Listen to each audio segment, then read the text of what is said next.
This episode of Your Mom's House is brought to you by Satva Luxury Mattress, the only online mattress company to provide free delivery, setup, and mattress removal. Welcome to Your Mom's House with Tom Segura, and Christina Pajitsin. welcome to Your Mom's House.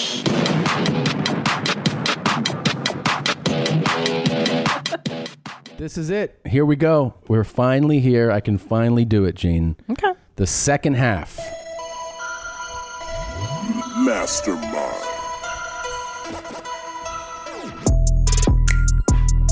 Yeah. I like this. I have been wanting to announce these dates. Okay. The Take It Down World Tour. Oh shit, homie. Turn it down. Turn it down in headphones. Tom needs to turn that shit down in headphones. Dude, I'm so stoked. All right, it's finally here. People have been asking me about different cities, and now I can tell you. Okay. I can tell you. Go ahead, homie. I am coming to a bunch of cities. All the cities I've been asked about, I'm coming, dog. Minneapolis. Whoa. LA. Whoa, homie. Denver. Okay. Toronto. Okay. Vancouver. Miami. Austin. Phoenix. Miami, homie. The UK. I'm coming to London town. I'm coming, man. You gotta practice your accent, homie. I'm coming to Europe. I'm doing European dates. Can you announce those? There's a whole bunch of them. You're going to my motherland. Yeah. Can you say that? Or I don't no? want to. You don't want to take up time. I want to make sure you go to the site. Okay, homie. Go to tomsegura.com/tour. Now, here is the thing that happens when you listen to this podcast. Right now, the general on sale starts Friday, the 12th. Okay, and this, But this if you're is the 8th. listening or watching right now, if you're listening on the 9th, if you're watching on the 10th and the 11th, the on sale hasn't started, you can use my code, CHAMP. Okay. CHAMP, CHAMP, and that will unlock the tickets. So you can actually get tickets before the rest of the public does. Thank you, everybody who signed up on the email list. You got that email yesterday. That's it, man. The tour continues. It's going to be all over North America, all over Canada, Europe, and there's even going to be another announcement in a few months about one other market. You are just tearing up the world this year, Jeans. I know. It's pretty crazy. I'm so excited, and I'm excited for this European leg. I'm super excited to do the European leg. We have so many mommies in the UK that are going to be so They've excited. been hitting me up, too, so I appreciate everybody. A lot of you guys have been hitting me up about UK for a long time, so I'm very excited about Young Tom Segura. Young Tom, tomsegura.com/tour. Use the code word CHAMP, Gene. Silly. Personality champ, that's me. Water champ, that's me. All right. God. I would like to thank everybody who came out to Minneapolis, the Acme Comedy Club. What a great weekend that was. So the Ride or Die Tour rolls right along May 10th and 11th now. I will be in Tempe, Arizona at the Tempe Improv, May 31st through June 1st, Sperm Bank here at the Flippers Comedy Club. June 20th. You might want to actually say, for someone Flappers who's like, hey, Comedy Club. I don't speak your language. Oh, yeah. You're gonna New be listeners. in Burbank. Sorry, Burbank. Sperm Bank. You're right. Yeah, that's Burbank, California at the Flappers Comedy Club. Someone listening like, I don't know where the fuck that is. This chick's fucking out of her mind. Yeah. June 20th through 22nd, Washington, D.C. at the D.C. Improv. Tickets are at Christina P. online. Also, if you're new to me, you're new to the podcast, check out my Netflix specials. I have an hour called Mother Inferior under Christina P. is my name there. And the Degenerates half hour when I was 8 months pregnant with our second child. And I told filthy cum dick jokes 8 months pregnant in Vegas. That's nice. T-shirts for the Ride or Die Tour available at Tom Segura's merch page. Yes, go to merchmethod.com/Tom Segura. Very excited that the everybody can be a water champ because we have the water bottle. You have to drink water to be considered a water champ, Tom. What up now, dog? I've got two for year one. Merchmethod.com/Tom Segura. And what I'm very, very excited about is, I don't know if we have it in the show. Do you have that Drew clip in the show or no? Do you have that video? Yeah, let me pull it up. Oh, dude, we can just play it in a minute. We'll just open the show because it's too much fun. I'm loving the Water Champ bottle. I have one at the house. I use it around the house. What's great about it is that it doesn't have a tinny taste the way a lot of water bottles often do. And I love the top, the sippy top. I don't know what the fuck those are called either, but it's so easy. Figure out what that word is. It's a great size. Yeah. It's great to represent the show. Take it to the work, to the office. Yeah. Take it to the gym. Take it to the gym. Take it outside. Take it on a hike. Mm-hmm. Catch me outside. God, you're ruining me. Put that on your tool belt. That's right. All right. Should we start the show, Gene? Heck yeah. Let's get into this. Let's get into this show. It's going to be a great show today. Oh, my gosh. What is your mom doing This is there? Christina in 10 years. I am fucking fuming! Mega fucking fuming! Fucking lip breaking down all the fucking time! And no one's doing anything about it! This shit is Who is Randy? Don't bring anyone mother into this. Your mom in the fucking stand! Welcome to your mom's house with Tom Segura. And Christina Pajitsin. welcome to your mom's house.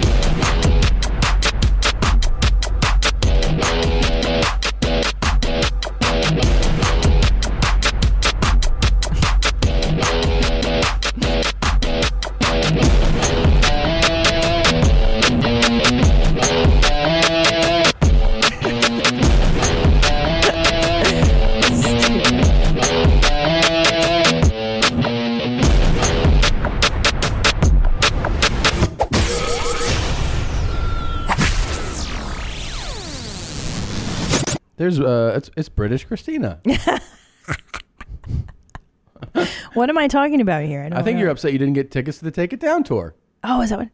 Fucking fuming! Mega fucking fuming! Fucking lip breaking down all the fucking time! And no one's doing anything about it! What? She's What's that mad. last bit? Master of accents? David Bowie? Yeah. Fuming! Fucking lip breaking down all the fucking time! And no one's doing anything about it! And there's something about it.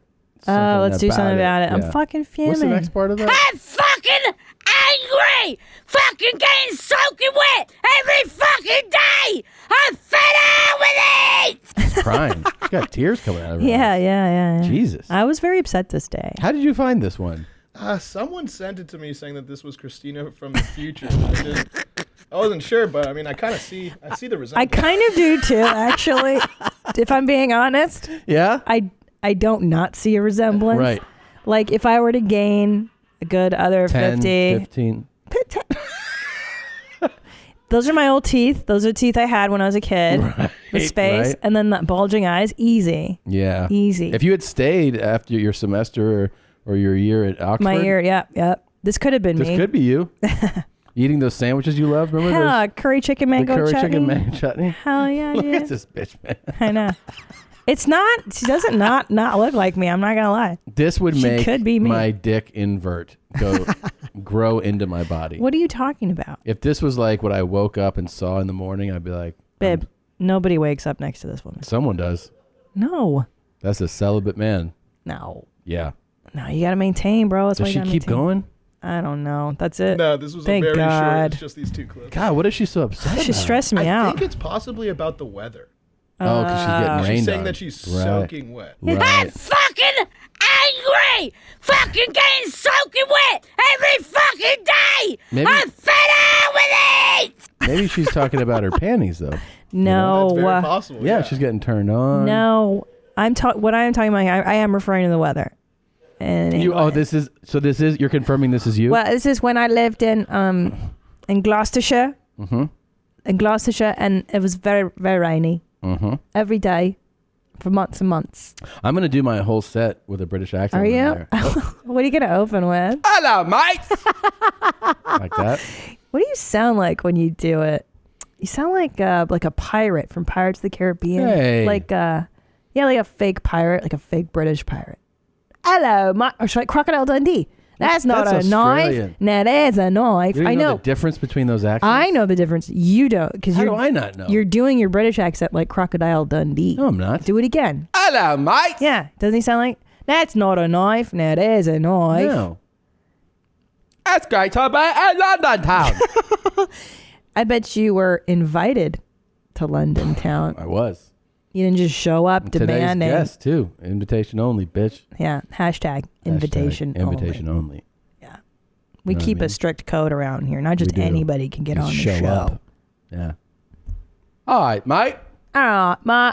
It's a bit of a whiffle, isn't it? Bit of a whiffle's not a fucking phrase Hey, Bob's your uncle. in British town. Go on. Go on. Bob is your uncle. Is. Go on. You're the worst at English accent. So I went dress shopping. You cold, yeah? Yeah. I said yeah. But that's like, you know, What? like put it this way. In Oxfordshire, they don't say yeah at the end of sentences. It's a little more proper. I hear Proper-like. a lot of Brits say yeah. At the Yeah. end. But that's more like, you know, Londoner, Isn't it? Cockney. In it. Isn't it? Yeah. Bangers and mash. I love it. I could live there. I go to eating. You know what you're going to love there, I bro? could live there. Real talk. English breakfast is kind of the fucking jam. I remember. Bro. Yeah. I remember. Baked beans. The last time I was Beans in on London, toast. man, it's so long ago. But I was there with you. Yeah. Russell Peters invited me. I did this Russell little Peters. place called the O2 Arena. Can you even believe that you did that? I No. think about you doing that, and we went to Yep. Birmingham. Mm-hmm. We did London, the O2, and it was crazy. And there was like 10,000. How many people? No, 16,000 On- each show. He did two shows. I was shitting my pants for you, and Yeah. and Russell would go up there like, anyways, that was gonna like no. well, first big we deal. did a tune-up. His warm-up show Unreal. was in, I guess it was in Birmingham, right? Or was it? Yeah, it was in Birmingham. Bam.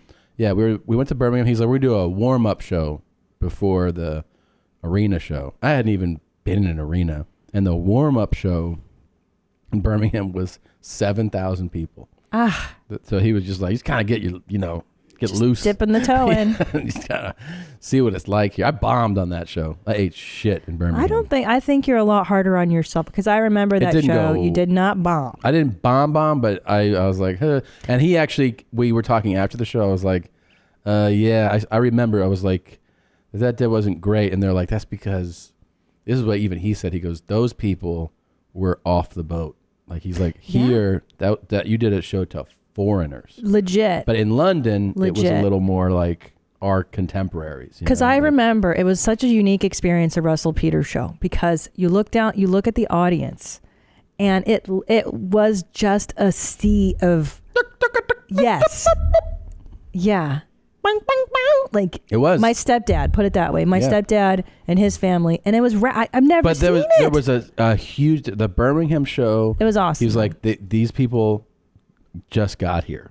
Right. And in London, it was like what you'd expect, a mix of everything. More assimilated to the culture, and they knew references. But the shows and went such, yeah. really differently. Very differently. Well, I mean, I couldn't imagine being.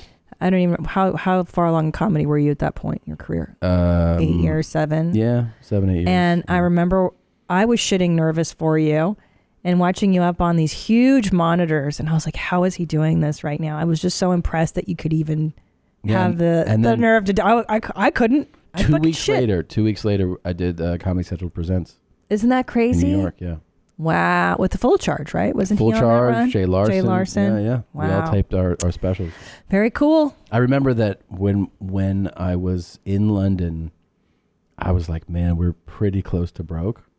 Oh yeah. And Russell, I didn't tell him. I was like, man, but he had his person wire the payment to us. And I was like, oh, we can pay our rent. I remember that. Yeah. He was so generous and Yes. kind. He flew both of us out, put us up in a hotel, fed us. Yeah. I mean, and his Super wonderful brother, Clayton, and his wife. And it was just a wonderful trip. It was a wonderful trip. It was a cool experience. I'll man. always be grateful to Russell Peters because he kept us alive for a few years. Yeah. Yeah. There's a few people, right? And so many people have that story, by the way, Oh, I know. of well, Russell. Well, yeah, we'll have a guest. I don't know if it aired. Yeah, George it did, right? Perez. Yeah, Has that aired? already. Yeah, he had a great Russell Peters story as well. Very Russell. generous guy. And I've met like 10 other guys who have a story like that. Isn't that Seriously. sweet? Yeah. A lot of people have Yeah. Russell stories. Sweet guy, sweet family. So we were at the country club, aka the mall, and I've decided as a married person, because we've been together for 15 years, I'm just gonna start letting you pick out my clothes. Yeah, you introduced that whole concept to me. Yeah. I never thought that way. You were like, you should pick things. And I go, why? And you're like, because you look at me. Yeah, I don't look at me. You look at me. And I should just start taking you shopping. That's what I'm talking about, homie. I never do that, though. No, I do. know. I We try to just get you started. to approve things. Yeah. But I went dress shopping with you, and I was like, just go pick some stuff that you want to see me in. And of course, you brought back the shortest, lowest cut hoochie stuff. My tits were coming out of every dress. I was like, babe, I got these monster tits. They don't fit in like cute little girl. That's what I want to see. I'm a grown ass woman. That's I know. what I want to see. But we're about to shoot a scene. Keep those tits in that dress. But there has to be a compromise. They don't fit, and then you're like, raw. What? Huh? What's the scene? What's your fantasy? I don't know. You're like, oh, does it help you try it on in the dressing room? Sure. Yeah. Why didn't we do that? Let's go back to the mall right now. Yeah, you're backed up. You are so nasty. What did I say to you? I was like, when I go out tonight, you got to jerk it. Yeah. Why? I can see that the phone's ringing. Yeah.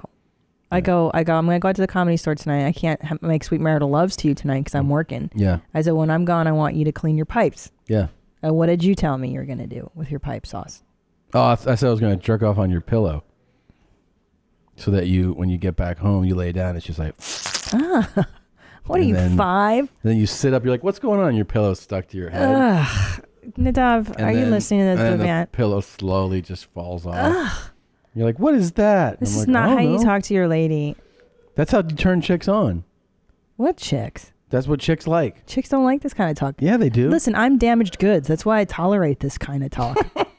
I got trauma, childhood issues. No normal woman would put up with this. No? No, man.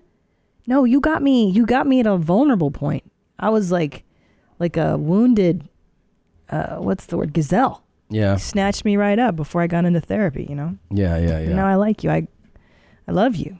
I love you. You. Aw. Anyways, I taught our 3-year-old son how to say, I need to take a dump, and you've not been happy with Yeah, that. I don't think, because obviously I think that's funny, but, So do I. It's good. There's context, and, then you have our little boy in situations like, looking like the animal. I just don't want him to, to say it to somebody, and then they're like, that's really cool. Well, listen, I need to take a dump. It isn't dirty. It's not Little kids against his the age rules. say, I got to make a poo-poo. Yeah, but poo-poo's dumb. It's boring. I know, but these 3, man. What about brown? Can we compromise? Can I teach him to say, I need to make a brown? Yeah, I think that's okay. Dump is a little... Funnier. It's funnier. It is funnier, but we're not shooting a video. It's Well, what's the it's his point of real having life. 2 comedian parents if it's not going to be fun for you? All right. You know what I mean? As long as, okay, he's going to be saying that. And people are going to be like, hey, something really happened today. It wasn't very nice. Your son announced he had to take a dump. He refused to put on his pull-ups the other day at school. Yeah. And I was like, you're free-balling, dude. He was like, yeah. Yeah. Good for him. Does what he wants. I like that. I like a little rebelliousness. It's good. Okay. A little healthy distrust of authority. I got to take a dump. So what? He said it to me the other day. I was like, excuse me? He's like, I take a dump. And I was like, okay. Yeah, and I noticed, don't think I didn't notice this morning. I got out of the shower and it was fucking so cold in our room. Look how happy you are. And then I checked the thermostat. You had it down to 68 degrees. Felt good. Felt nice. Oh, man. By the way, you always fall asleep before me. Last night, I don't know if you did this, in the middle of your sleep, you kicked your blankets off. No, I didn't. Yes, you did. No way. Yes, you did. That's yes, you not did. true. That's propaganda. No, it's not propaganda. You kicked it off. And did you turn the hot. AC on? Yeah, of course. Because we were hot. I was like, I'm hot. And then I look at you and you're like, obviously telling me that you're hot. I'm not hot. Yeah, you were hot. You were hot. Look at Blue Band just put hashtag thermostat gate. Thermostat gate. Yeah, is go real. ahead and tweet me. Let me know what your ideal temp is in springtime. I like a 76. That is where I am. And in the winter and the spring, I like it to be 76. Actually, all times. Let me know what your ideal temp is, ladies. There's no way anyone's like you. No one. Yeah, 76. Man, she had it 78 for a while. She's like, feels good. It does feel good. It's normal. It doesn't feel good. No, look, everyone's shaking their heads. Well, Blue Band, what do you keep your nest at? 69, baby. Yeah. What about Chris? 72. Reasonable. That's still kind of. Now we know 72. that That's in my lane. I like Josh that. can't weigh in because he's severely disturbed. He's a cockroach. And he's like, 45 feels nice. But by the way, did you guys battle it out over who got the ball kit, the ball maintenance? I mean, we haven't discussed it yet, but I know, he has Greek genes in him, and I see his chest hair coming out of his shirt sometimes. Yeah. Yeah. Oh, okay. Maybe Chris wants some too. Chris wants it. Chris. Apparently, he has some hair. Oh, but this isn't going to be for the arms. Can we do it? Can we have some type of contest where you guys battle it out? You know? Oh shit! Yeah. What would be the parameters? I don't For know. the ball shaving? Yeah, it's a really nice kit It is a really nice kit. from Manscaped. How about push-ups? Push up. Oh, he's walking right in. Oh, shit. shit. Oh my god. Jesus. Joey Diaz just walked on our set. I didn't even know you. How'd you sneak in? Your mom's house will be right back. Hi, homie. Yes. Right around the pipe, deep Yeah. in that valley, sometimes I get an itch, so I got to trim the hair to take the split ends. Yeah. I take the split ends out, and I just leave like a little bush. And Just then- roll. And then you fucking, Yeah, we're your ready. dick looks good. My Just balls go. don't get hair, though. I've never seen, my balls don't get no hair. I get like a wild strand from time to time. Are you hairy on your chest? No, I have no hair at And all. on your butt? Your culo? No. You don't have So a hairy that's why. butt? Oh. No, I got. That's nice. From time to time, you get that wild hair that grows Yeah. out, and you just pluck No, it out. I got a forest back there. Do you really in your asshole? Yeah. No. I'm not a. Sometimes I shit hair. I'm like what they not call lampiño in Cuban. What's that? lampiño? It's called lampiño. You don't have a lot of hair. I don't have hairy legs. Dude, you know I did a Spanish set a few weeks ago, all Spanish. How'd it go? It went well. I had a fun time. There's I a was market nervous. for that. There I is. think when I go to yeah. Miami, I'm going to add a second show on Thursday and just try a Spanglish show. Really? Yeah, just Spanglish it up. Little, some Cubanisms for them. Yeah. Because the Cuban is very funny. Yeah. It adds a very funny whatever. And all I have to do is go up there and play one of my relatives Yeah. with that broken English. And they know it's it. fucking hilarious. Yeah. And You did Miami's that- great for that. You did that you did your, I think it was your stepfather or your uncle in your This Is Not Happening. Right. What Yeah. happened here? What happened here? What happened here? Yeah. ¿Qué pasó? What happened? What happened? Yeah. And he would try to say motherfucker. Yeah. And he could never. That's all he knew. Yeah. That's all he knew. And I love motherfucker. the detail of like when what he could say that to you, but like if the cops come, and he's like, no, Nobody knows English. Nobody knows. They played that so well. That is so funny. They played it. That's hilarious. They played it to such a T, Christina. You ready for this? Yeah. That my mother would come home at night. She'd go, listen, tomorrow you can't go to school. Nico's going to give you $100. Go to DeLuca with him. DeLuca was an attorney in the neighborhood, a fucking deadly Jew. Deadly. Like if he represented you, you got scot off. Like I know people, the Sullivan Act? No. The Sullivan Act is when you get pulled over with a piece in New York City. You just go straight to jail. You do a year's sentence. Oh, right. It's a 2-year They don't fuck around in mandatory, New York. a half, whatever. Dog, I saw him get people off of that. Off of gun charges. Like off of gun Wow. charges. Yeah. He had a menu. Like when you went to see him, you go, okay, sit down, Tom. Nice to see you, Christina. All right. Here's the situation. They caught you with this. They got you on the phone. I can make the tapes disappear, and I can get to the judge. That's going to cost you $400,000.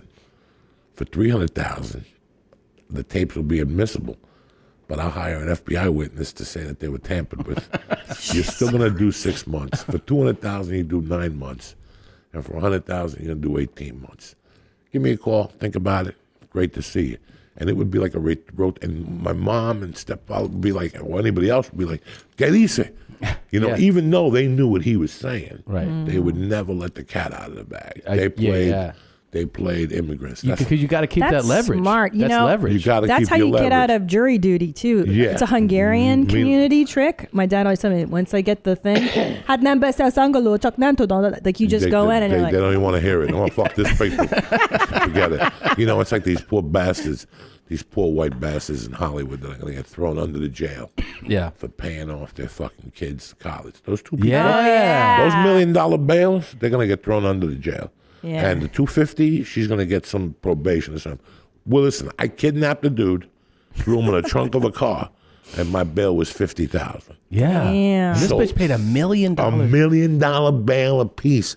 And the next day when you went to use their ATM card, it was like, it's no good. What are you talking about no good? I just put $500,000 there. no, you didn't. No, you didn't. The feds get on that shit over there. They don't even fuck around. Those people are sucking dick right now. Full House chick, she's somewhere stripping in the valley right now.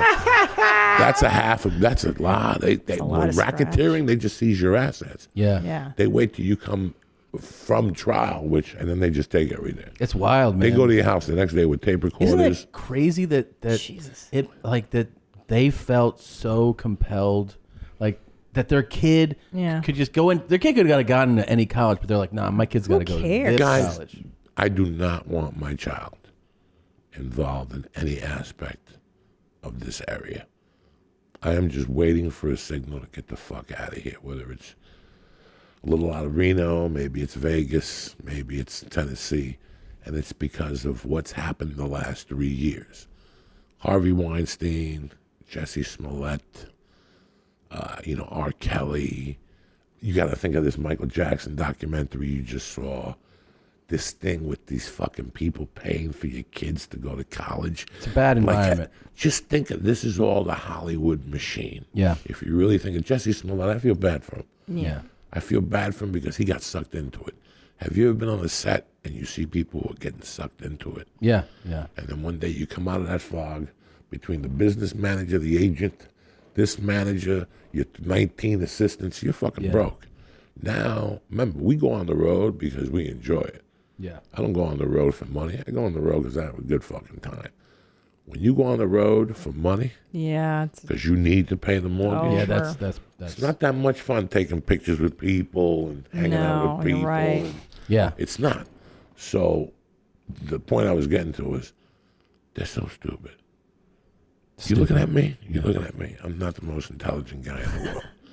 I got into the University of Colorado with no high school diploma. Really? Oh, yeah. I just kept telling them I'll send it next week. Next week. Every time they bump into me, the counselor, where's your high school diploma? Next week. It's coming. Overnight mail. FedEx. Then I went to continuing ed, which is an extension of the University of Colorado. And you go there first for a while. And then when you get enough credits, you transfer into the university. I got the letter. You either got to shit or sit down to get off the pot. Yeah. You got to transfer in. This is a true story. I went down there. I got the application, $35.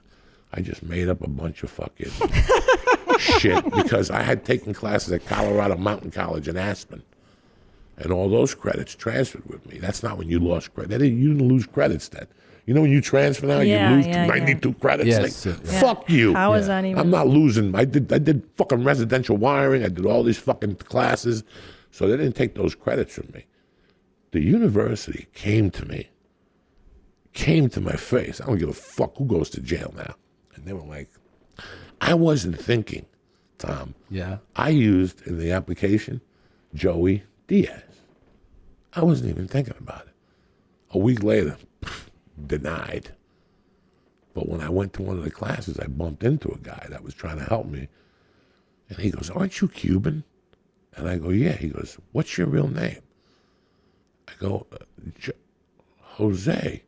And the guy looked at me and he goes, if you were to redo your paperwork, staple your birth certificate on there with Jose Diaz, let's see what happens. Let me put a word in for you. Dog, the application wasn't even dry. I dropped it off. And by the time I got home, at the time I had a pager, but I had a home number. Yeah. And they had already left a message. Hi, Jose. Congratulations. You've been accepted to Colorado. Listen to me. and I'm snorting coke with 3 hands. I'm about to go to prison. Like, no, not yet. I hadn't kidnapped the guy yet, all right? So I'm selling cars, snorting coke. I'm hanging out in the fucking CU weight room with Michael Pritchard and all the football players that teach me how to tape ankles. I'm lifting weights with them. I'm living like a double life. I'm selling cars, robbing people, snorting blow at night, eating pussy, and then the daytime, from like 5 to 9, I became a fucking faggy student. I had my little CU shirt on, and I'd go take classes and talk to people. What were you studying? I was studying political science because once they came at me with that program, but it was called the CUOP college program. Are you ready for this? Yeah. All you had to do was maintain a C+. Oh, and they kept giving you money. I had become Joey Cash Registers because I had a friend that had a book. He had a book for all the money they gave Spanish people. See, this is with all those fucking dumb white people. All they had to do was go to the border. As soon as the Mexican jumps the wall, they grab him. Aquí. Listen, no problema. We're going to take you to our house. You're going to marry my stupid white daughter. We're going to have like a fake wedding, Guadalajara style, whatever. I'm going to give you 10 G's, set you. Think about the $500,000 they paid. They could have paid $20,000, $30,000, married the daughter, and now you're not Christina Pazinski no more. Yeah. You're Christina Hernandez. Yeah. And you walk right into or you can just change your last name. Think about it. Think of how fucking stupid, how easy, how many loopholes they are. Did you see the girl yesterday? The dumb bitch didn't even play fucking soccer. No. Did you see this? No. Weren't they photoshopping? Yesterday, the chick soccer, they went to the soccer coach and they said, are you kidding me? This is one of the daughters? Yeah, yesterday. Yesterday it came out that the guy took a chick from around here somewhere, Woodland Hills, and they fucking made a fake profile that she was a soccer player, and they made the captain. The chick never fucking kicked the ball. The coach was like, I never saw her. So it's racketeering. Whoa. So they got the soccer coach at UCLA or USC, correct me if I'm wrong. Holy shit. For racketeering. I mean, it's just cold-blooded, and they didn't need to go to those extremes. Yeah, why would you have to go to these extremes to do this? You know how much money they were giving me? How much? Honestly. Every time I turned my head, I was getting a check for $2,500 to $5,000. What? Jose Marti, Johnny, any Spanish guy that made more money, they just donate. And they have a fund sitting for Spanish people. And all you got to do is just apply. And they were giving me fucking thousands. And you're like, yo no hablo inglés. Gracias. No. I wouldn't talk on this. And when I was on campus, I was like a Jap. You know how Japs come around with a camera and they bow and they don't know nothing? I don't know. You should have seen me. You know what I'm saying? I was at the fat chick and Man on Fire when remember La Gordita? Es que no sé, la niña. They would talk to me. I didn't know nothing. I bow. I take pictures like I just came back from Cuba. You should have seen me. As soon as I hit the fucking campus, I was like Vinny Chingigante. Yeah. Oh, I was like a half a retard. Es que no sé, ¿dónde está el building A? ¿Dónde está el building C? And I kept asking, even though I was like that retarded kid that has to follow everybody in school to get to school every day because he forgets where the school is. You ever had that guy that just tagged along? Yeah. He just waited for you. I was that fucking guy. Shit. I held that fucking moniker up for 2 years. And when I would see people from the college, I'd just be Spanish. You use the R one. Sorry. What's that? I said. You use the R one. Oh my God, it was fucking hilarious. So when they find my paperwork, they're going to put me under the jail with those dumb white people. Because I took more money. I was taking money in prison. When I came out of prison, the first place I went to, these was in Colorado, they had like 3 checks waiting for me for like $12,500. That's how I got it. You know in the mafia, they give you a boost? Yeah. They gave me a boost. They gave me a $12,500 boost. And then when I reapplied, they said, you can't come into the University of Colorado. You must have felonies. Oh, really? So now they had me. So now I had to switch majors from political science because who's going to hire me as an attorney? My plan was to get a political history major, political science history major, and then get into the Spanish law school like a doctor. That's where the big money came. That's when they started buying you cars and paying for your apartments. And let me tell you something. About 4 years ago, I got a letter in the mail from the U.S. State Department and shit. Me and my wife looked at it. We hit the drum roll. And we opened it up. All they wanted back was $2,600. Are you serious? Out of all that money, They I wrote them they a wanted check. it back though. $26.25 a student loan I had taken out for $2,600 for 12 credits or something like that. I just took the 26 and bought a car, and then sold the car. I was flipping cars then on campus. Jesus. Es que no sé, tal papeleo. Like that was Dude, like this was a fucking money machine. It for was a you. money machine. This is why when you're Spanish, all you have to do is go somewhere you don't want to be. You're not going to get into USC. They're not going to give you no money. We got 2,000 Mexicans in this neighborhood. Yeah. You're in Right. no danger. Go to the Midwest. You go to Iowa City. Or Oklahoma you or some apply to shit, University of Iowa. You apply Yeah. anywhere where blacks and Spanish don't want to be. Because they'll look at each other and go, why are we here? Because we're getting paid, bitch. Whether it's Montana, Boise, Yeah. you know, those places. Omaha. University of Michigan, Yeah. Nebraska. Yes, Oh, they're begging for Nebraska, Spanish yeah, people. Yeah. And Yeah. Nebraska, all they got, you know. Kansas. So that's the move. That's Holy the shit. move. It's just, Now, what did you do when you got out of prison to make money? First thing, like you're I went and picked up that check for $12,500. Right, I was like fucking Henry Hill. We got to go to Pittsburgh tomorrow. You know what I'm saying? Yeah. My wife's like, well, you have a meeting with your probation. I said, don't worry, it's taken care of. Right away. I picked up the $12,500, and I got a job selling cars because they'll let anybody. You could breathe into the bottom of a glass. They'll let you sell cars. So no. At first, I couldn't sell cars. I'm lying to you because I had to get my license. You have to get your license redone. Not my driver's license, but my car salesman license. So I got a job in the halfway house detailing cars. But I really wasn't detailing cars. I was selling blow. What I would do is, so let's say I was coming, where do you work? I work at Tom Segura Industries, 666 Mockingbird Lane. I would give them the address, but I tell them I'm a detailer. We don't hear the phone ring, so just page me. Oh, right. And they smart. went for the page. So I would be driving around. You're not allowed to drive until you're level 4. Fuck you. I had a car parked 2 blocks away. I'm driving around town. One day I pulled up next to a counselor at the light. And I'm like, please don't turn around. Please. And she didn't turn around. I got away with And it. this is in Colorado still? This is in Boulder. Yeah.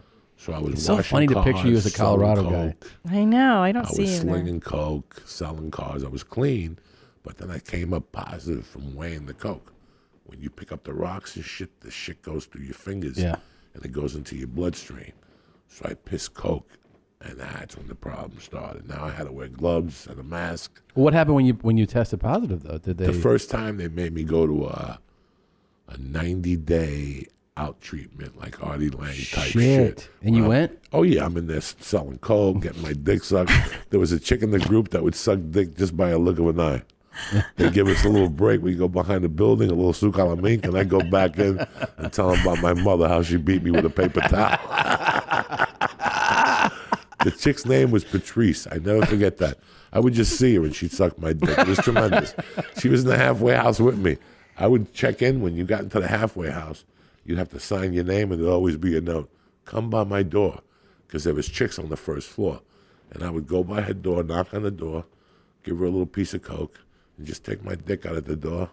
Like if I was talking to her, I'd be hanging out like on the thing and she'd be sucking my dick. The counselor would be on the other side. Boom, I shoot my Saminka juice, put the helmet back in, and I'd go upstairs. An hour later, she'd be fucking jawing up a storm downstairs by herself. I was selling coke at the halfway house. Jesus. I was loaning money. Really? I was a loan shark. Yeah, because your rent has to be, that's how they fuck with you. The system fucks with you. They know you don't get paid till Friday, but they would make you pay your rent on Thursday. It's $75 a week. Jeez, that's a So lot. I would lend out 75 for 102. Don't even ask me where I came up with the figure. 75 for 102 on Saturday.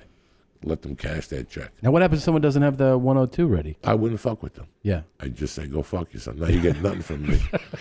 And now I got 3 guys. Do in the you room. ever stop and What do like you mean? think? Do you ever just stop about think about where you are now in your life? Right, you're this great comedian. You have this beautiful family, beautiful daughter, and you think about how crazy you fucking were. Like the shit you were doing. Doesn't it seem like it's a different person? I've come to terms with it. You know that song by the Talking Heads, you may ask yourself, living in a shotgun shack. Yeah. Like that. When I look at Mercy, that's all I think about. Yeah. Like that song comes in. How did I get here? Yeah. So I wouldn't go to a psychiatrist or whatever. I broke it down to 3 categories. The first category was when I lived with my mother until she died. I was Jose Antonio. Mm-hmm. That's what she called me, Jose Antonio. That's what my family calls me. They don't know nothing about Coco or Joey or fucking nothing. They know Jose Antonio. And then when my mother died, I became Coco. Mm-hmm. And that was the motherfucker that was just out of his mind. And then when I was about 42, I became Joey Diaz. Wow. I had 2 more years of snorting coke, but I was on the upswing at least. It was like I was doing a little heroin. Mm-hmm. I wasn't doing coke during the week. I would just do heroin on Mondays and then just carry over for the week. Uh-huh. And that's how I look at it, just so I could sleep at night. Yeah. You know, just so I could sleep at night. There's something else amazing happened recently that I talked to you briefly about, was that you'd always told stories about, obviously, the kidnapping and being locked up and getting out, and you would jokingly talk about how you sent a Facebook request to the guy you kidnapped, Yes. and he wouldn't accept it. You're like, he didn't accept my Facebook for years, request. for years. For years. You would always talk about For it. years. It always made me laugh. And then recently, you said you did a show, and the motherfucker, he came to your show. I kept, last year really pissed me off because he was supposed to come to Tempe, and he never came. Ken. And it pissed me off. Like, I went back to the hotel room, because you don't remember when you're there. Christine, I'm coming to your show tomorrow night at 10 o'clock. All right, see you there. And then on the drive home, you're like, I didn't see Joey Diaz. Right, and then somebody will go, he was there. He just left before you got off or something. Yeah, yeah. You know, so he didn't show. And I said, that's it. This is the 5th time he has show. And then a dear friend of mine said, listen, the reason why he didn't show is he hasn't forgiven himself. Work with him on them. Yeah, work with him on this. He hasn't really come to terms with what happened. You know, he was no innocent bystander. He was in on the deal, too. Oh, he just got double-crossed like I did. So when I went to Tucson, I called him the week before. And I said, I'm coming to Tucson. He goes, I'm coming. And I'm sitting downstairs. I thought he didn't show. And there he was. And I just hugged him. I didn't say much because we apologized to each other on the phone. I just hugged him for like 3 or 4 minutes. And it was like one of those hugs when I didn't have to say nothing. Mm-hmm. Just the way I was hugging him was like, listen, I'm really sorry about that day. I can't imagine what you went through. You know, I really can't imagine what you went through. It was a great day for me. I had a good time. You know what I'm saying? I lived out some fucking wild fantasy. Yeah. Do you think he really thought, was he terrified for his life in that scenario? Yeah, he was. But you know what? He didn't stop. He got in trouble. He got stabbed in the face like 6 months later. Like he was on a roll, the same roll I was on. Let's get something straight. The reason why we met selling cars, but then he disappeared for a while. He would get into a fight with the sales manager and leave. He was very good looking, very charismatic at the time. Then he came back. And that time when he came back, when I met him, when he came into my life, he had a cast on. Like Ari, he had one of those light casts on. And I go, what happened? And he goes, I got chased by the cops. And I crashed into a tree. And I got a DUI, but they took me to the hospital. And while he was in the hospital getting treated, he broke out of the emergency room, kicked the door down to the store pharmacy, and took every painkiller and every bottle of liquid cocaine they had, jumped out the window 3 stories, and ran away, and they caught him 2 days later. So the reason he was in the position he was in was because he knew where the coke was hidden. His partner's coke was hidden. And he wanted to rob his partner's coke and sell it to me. Do you understand me? So what a tangled tale we weave when we tangle to deceive. Yeah. I had different plans. I'm not a fucking salesman. I'm going to just take your fucking coke. So that's what went down. So he was and then after I saw, when I got out of jail, he was even more fucked up. I bumped into him. 6, 7 months after I got out of jail, I was already into comedy. I bumped into him at a bar, and he was fucked up to the gills. He goes, what are you doing here? When did you get out? And I go, I'm sorry. And I go, sell me a gram of coke. And I'll never forget, we went into the men's bathroom, and they had one of those pocket scales. And while he was weighing the coke, he was fucking hammered. He kept going, I can't believe you kidnapped me. And I tell him, listen, it was a bad day. It happens. It's a bad day. Yeah, it happens. You put yourself in a bad position. We shook hands. We even did a blast in the bathroom. We went out and had a beer. And then comedy took over my life. And then one day when Facebook came along, I seen him on there. And I friend request him. He told me to go fuck myself. He wrote me like I tried to be his friend, and I didn't hear shit. And then you know that secret compartment you have in your Facebook? There's like a messenger that you get messages on, but you never check it. That shit. Yeah. One day I checked and I had 2,000 messages on it. Yeah. And there he was. He's like, you got some fucking pair of balls. Asking me to be your friend. You tied me up and handcuffed me and shit. I couldn't move my hand for 3 days. I was walking around like I had a stroke and all this shit. You're like, can we be friends? And I'm like, hey, listen, man, I'm sorry you feel that way. I get it. I wasn't trying to be rude to him. Yeah. I just had this sense that, listen, let me tell you something. AA's got that step that they want you to reach out and apologize to some people. Remember when fucking Christopher Moltisanti got out of rehab? Christopher Moltisanti and Yeah. The Sopranos. Yeah. And Of course. and Tony asked him, are you clean? Yeah. And he goes, I'm even reaching out to some people. In some cases, I send some people money, some people flowers, some people send apologies. And then he looks at me and goes, there's some things you should leave alone. Like, I've reached out to as many people as I can. There's some people that are never going to get it. So I'm not even going to try. I even reached out to my ex-wife. You did? Yeah. And said, listen, that was a different person then. And then she went on this fucking diatribe about blow and stuff like that. And I go, you know what? I'm not ever going to get through to her either. Right. But at least I put it You out tried. there. I tried. And the reason why she's not dead is because I've made a conscious decision that we both got something we wanted. She wanted to be a mom, and she had the kid, and I got a life. So I'm like fucking Denzel and Man on Fire. I gave a life to get a life, and I've come to terms with it, and there's nothing you can do. Yeah. Now I got a beautiful 6-year-old. I got the wife. There's no drama. Yeah. And here I am in fucking rainy California I right know. now and shit with I know. my 2 favorite people. Every time I talk to you, I feel like I'm about to see, like, you're going to actually make that move, though. You're always talking about moving somewhere. I want a sense of community. Yeah. I want somewhere. I want this shit to end. Like, I just want it to, be regular. Like, I don't see a future for me here. If there is, I'll stay here till they bury me, till they put me in that SAG home. What do you mean there's no Woodland future for Hills. you here, though? I'm confused by that because I feel like... Oh, no. I have a future comedy-wise. Yeah. I love all that stuff. Oh, okay. But let's face it, the other side of the industry has... A great article came out about 2 weeks ago and I'm not saying nothing bad. I think the world of him. I think it was I like Crashing. Mm-hmm. But when Crashing got canceled, a magazine put up that when is it going to end? That it's time for America to accept different type of comics. That the clean-cut comic, America doesn't want to see it no more. We've been pounded with. They mentioned the guy from Crashing. They mentioned John Mulaney, and they mentioned Sebastian. Yeah. In this article. Those guys all do great, right? Right, which are hugely successful acts, and there's Radio City Music. But if their TV show didn't work, it's not because it didn't work because of them. It didn't work because America's ready for a new... And they even said it in the article. If I was a television studio, I'd be chasing the dirty bunch on the internet.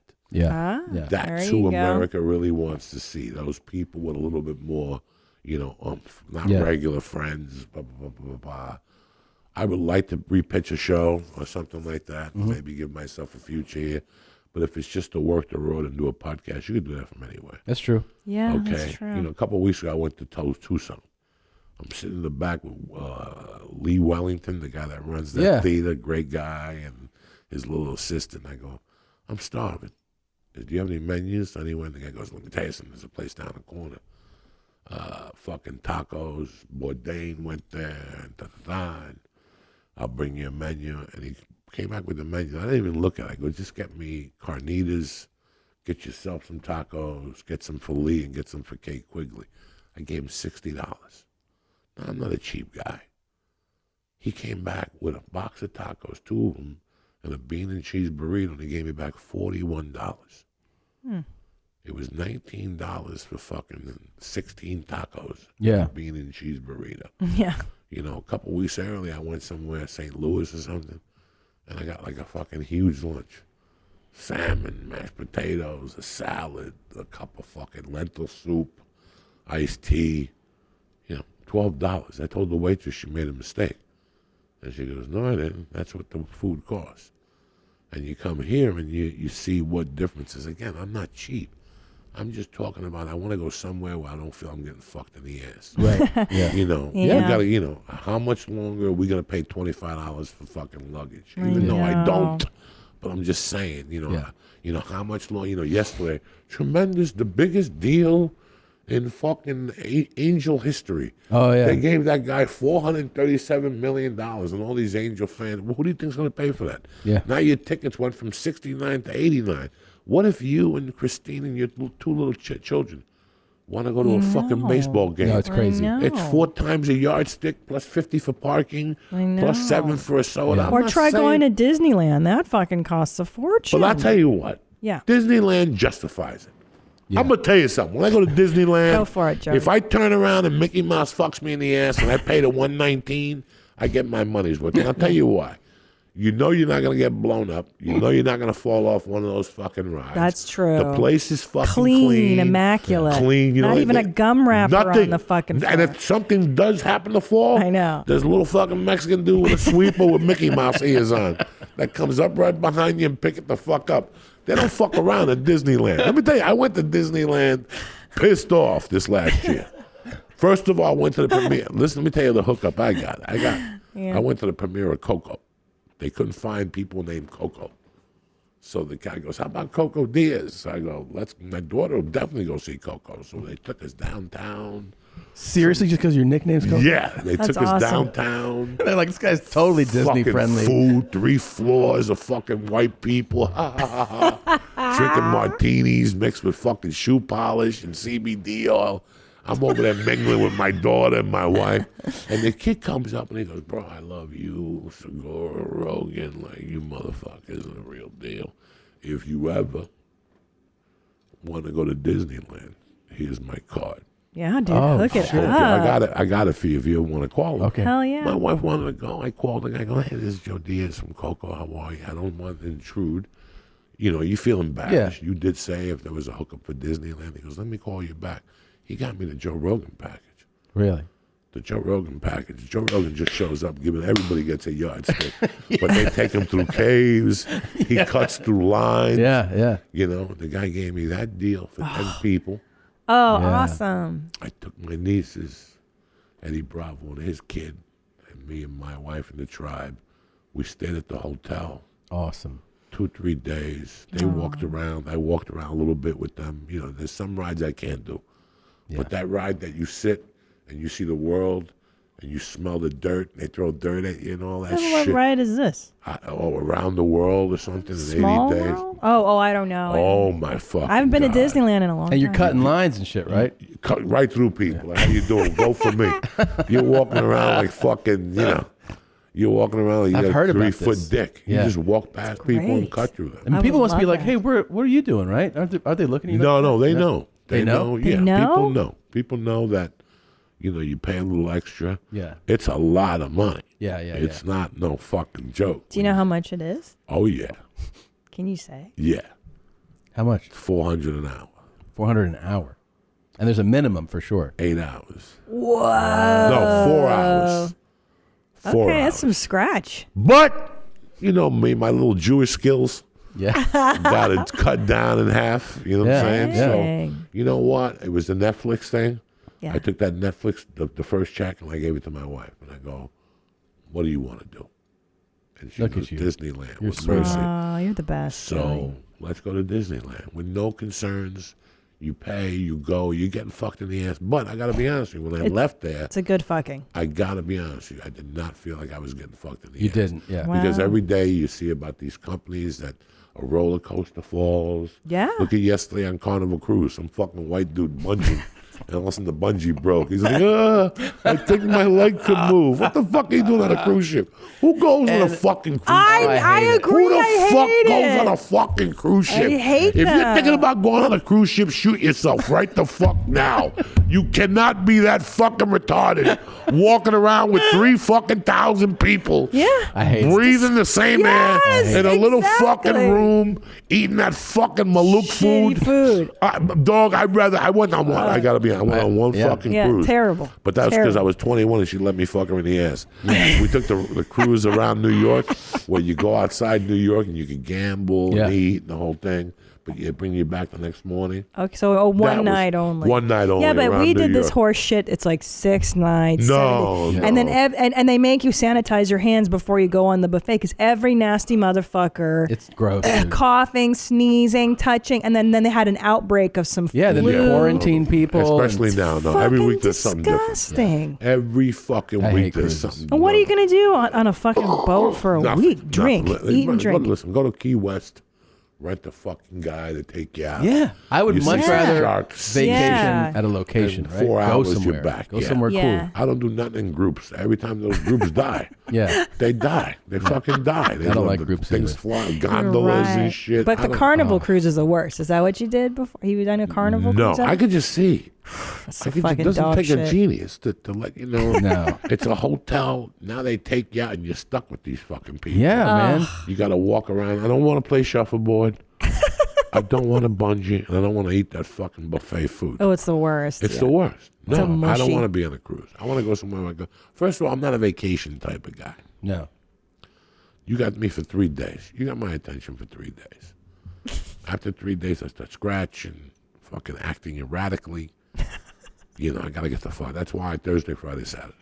See you later. Sunday's bye. the Lord's Day. I know. love the your Lord's Sunday Day. policy. I love Sunday. love Sunday's it. the and I a couple feel weeks same. ago I broke it. I went down to the store on Monday night and a Sunday night for an all things comedy showcase, and I ate a bag of dicks. As I was driving home, I was laughing. I go, I'm not a Lord's Day type of comic. Me too. I Same. knew in 1998 that Sundays were going to be a problem, and by 2000, I would just let people know.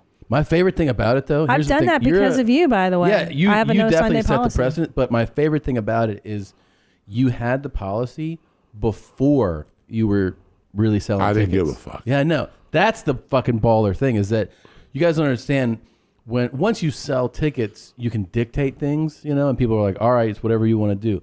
Before you were selling tickets, you were like, I just tell them to go fuck themselves. And I was like, what? I would leave Rogan there.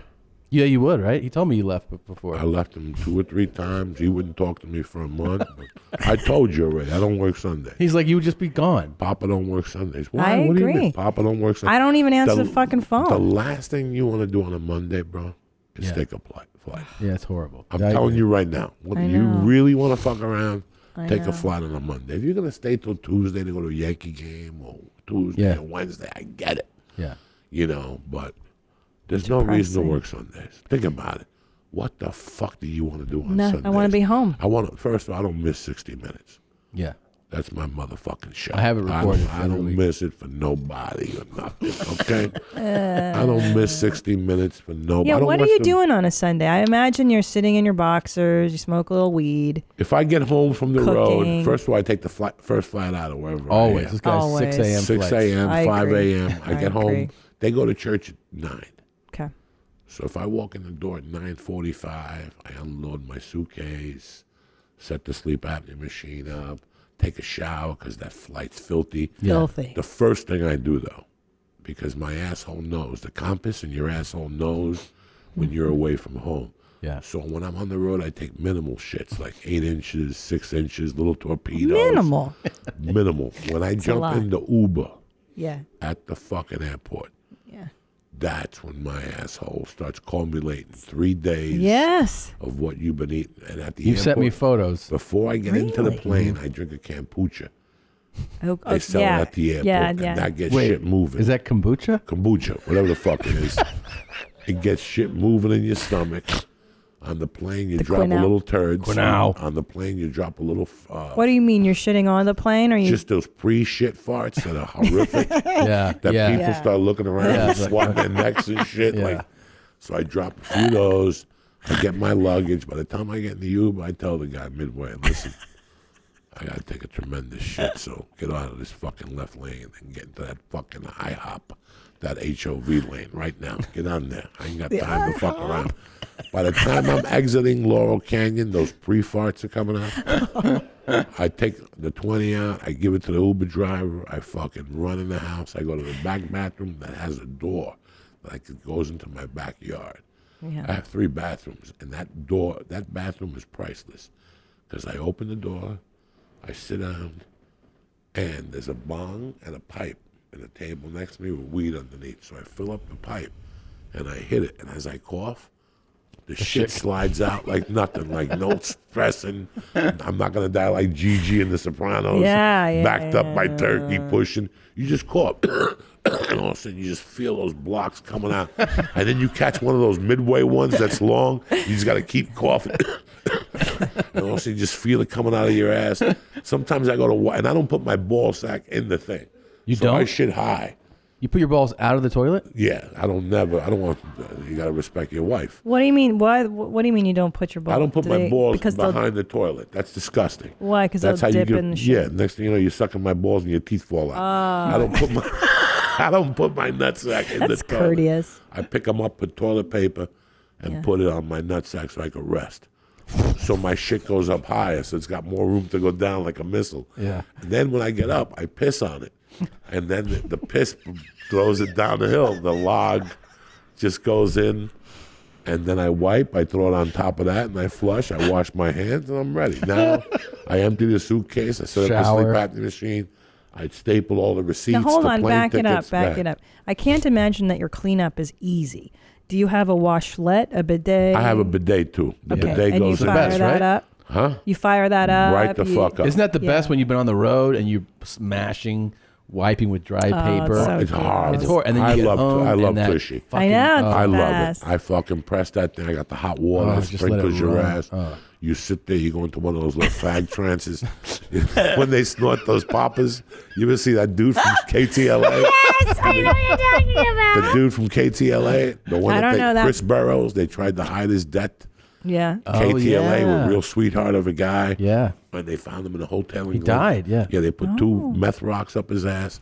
He had a mask on with no fucking eyeballs. And he had 2 poppers in his nose. The guys were fist fanging him. You know the guy was fisting him in the fucking ass. Jesus, man. Jesus Christ. At least use cocaine and numb the rim. Yeah. You don't stick your finger up my ass with speed. At least put some Novocaine. Even the dentist gives you something, right? Gosh, you don't make me laugh. He was a real savage. This guy was a savage. When, he met Joey, him on Tinder, the Tinkler. Tinkler? What's the one where you meet gay people? Grinder. You know what makes me laugh so much about you, and Tommy and I say it together all the time, is when you talk about there's no more real. Yeah. Real. Oh yeah, he says there's no real fags left. No, there's no real nothing left. This morning I woke up to Taking Care of Business. Remember that song by BTO? Yes. Yeah. That's when white people were white people. Yeah. When they took care of business. They didn't care about nothing. That came out like in 75. It was just dirty white people taking care of business. My daughter hears it. She's like, taking care of biscuits. I'm like, it's not biscuits. It's business, bitch. You got to take care of business. That's when white people were white people. Yeah. That's what you took care of. You took care of fucking business. Now it's not like that anymore. No, everybody's looking around, save the whales. Who molested me? I got to talk to fucking... with the fucking little fag from the New York Times ratting on people. What do you give a fuck? Take care of your own fucking family.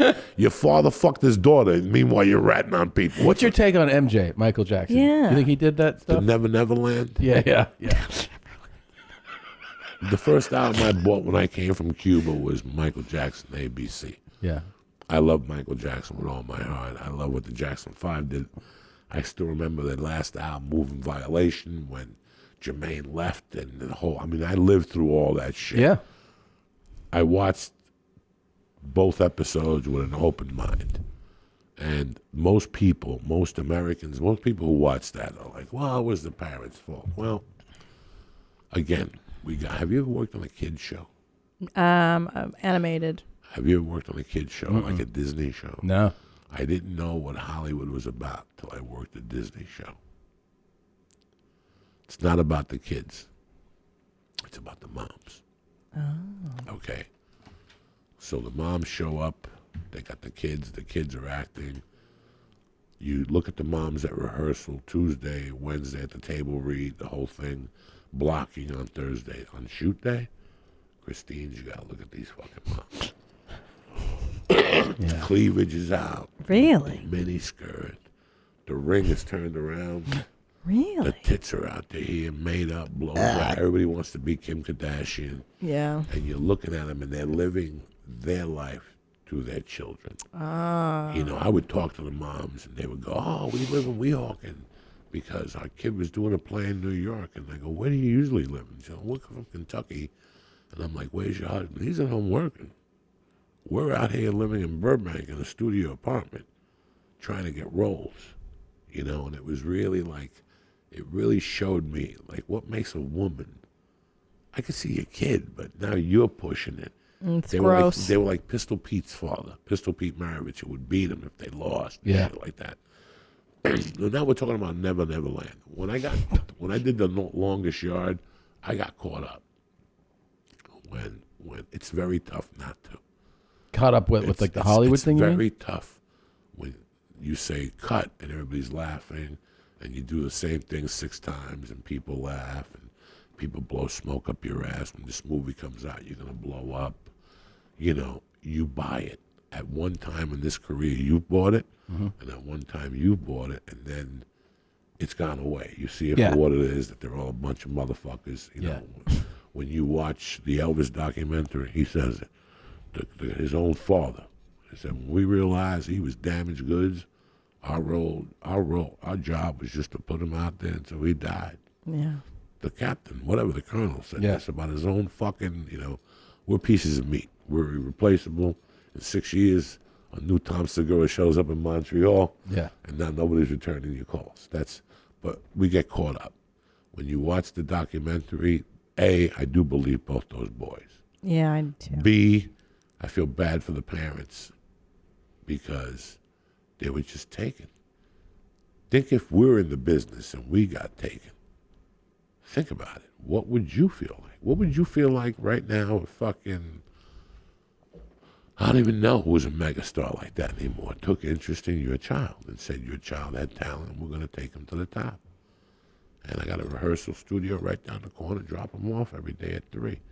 You're going to come for a few days. And then I know, but knowing what we know about this business, like I would never put my children into show business. Like, who wants to have their kid working when they're 4 or 5 years old? It's not cool. I don't want that line. It's terrible. I'm taken to my child. I don't want it. They Yeah, can't why see would it. you? They can't see it. But when you're from but they weren't. These people were from California. No, one was from Australia. Simi Valley and the other ones were from California. Yeah. Correct. But still, Michael Jackson coming to your house in Simi Valley. Crazy. You got to remember, he bought her a house. He loaned her money for a house. And then he told her it was a gift. They didn't want the money back. There's so many different variables. I'm not mad at the parents.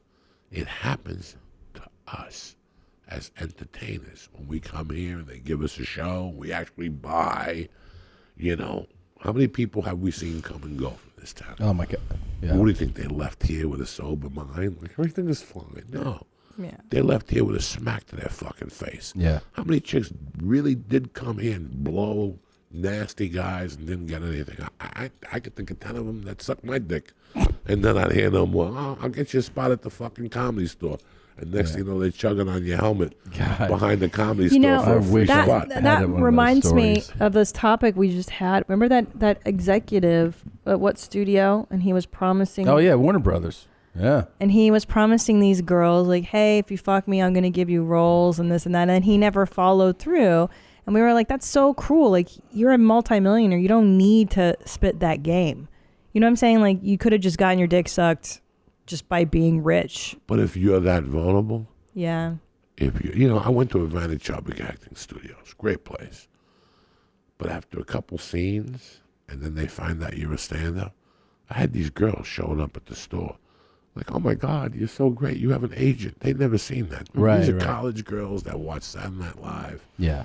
And think that they could accomplish it. They love Reese Witherspoon whatever. I could do what Reese does. I'm the most popular girl in my high school. Yeah. And they come out here, Yeah, and you're it's up against serious. all the popular girls in their high Well, school. and Reese Witherspoon's been in acting since she was a baby. So she's you a baby. forget. Yeah. So these people forget that, and they come out here and they get caught up, and agents, and I can't tell you how many.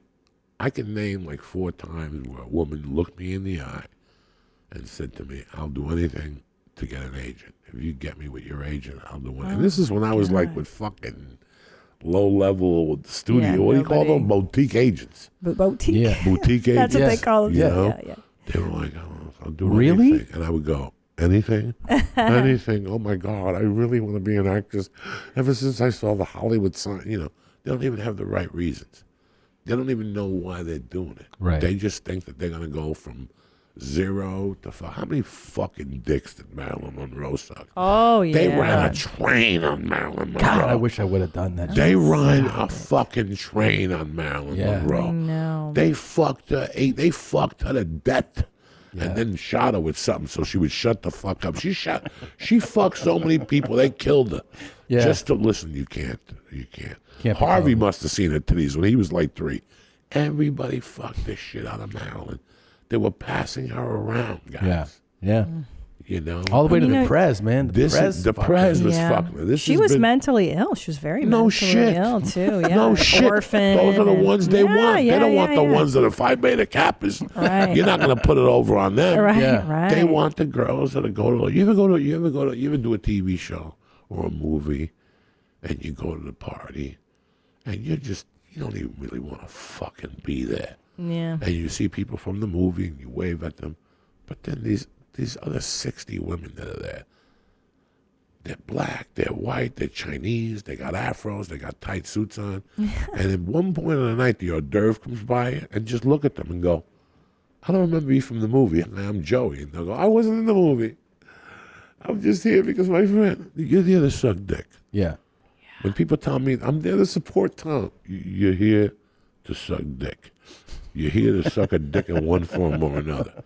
You ever have a showcase? In the old days, if you had a showcase at the Comedy Store, Sure. they put an asterisk next to your name. Yeah. And comics would just go down there to see who had an asterisk. And they would wait till you were talking to somebody. And then they'd come Yes. over and crack a joke. Let me tell you what. And you're like, get the fuck out of here. Yeah. Because they knew you had a showcase. Then they were trying to talk to whoever. We are instinctively whores when we first move here. Yeah. It's not our fault. We're just whores. Not literally whores sucking dick, but we would do and put up with things we wouldn't usually put up with. Hey, you're going up 12th, but it's 9 o'clock. You're going to be up about midnight. Shit like that. And we buy into it. There's one day that you wake up and go, this is not going to happen no more. Right. And for me, it was an Arby's commercial. I did a Hardee's. What's the other side of Hardee's? Hardee's. Carl's Jr. Carl's Jr. I did 3 commercials in the 3 weeks in a row, 3 nationals. And I was clean and sober from coke. And when I got clean, I remember saying to myself, you know what? Before I was a fucking comic, I was a man bitch-slapping people. Enough with that dumb Hollywood game.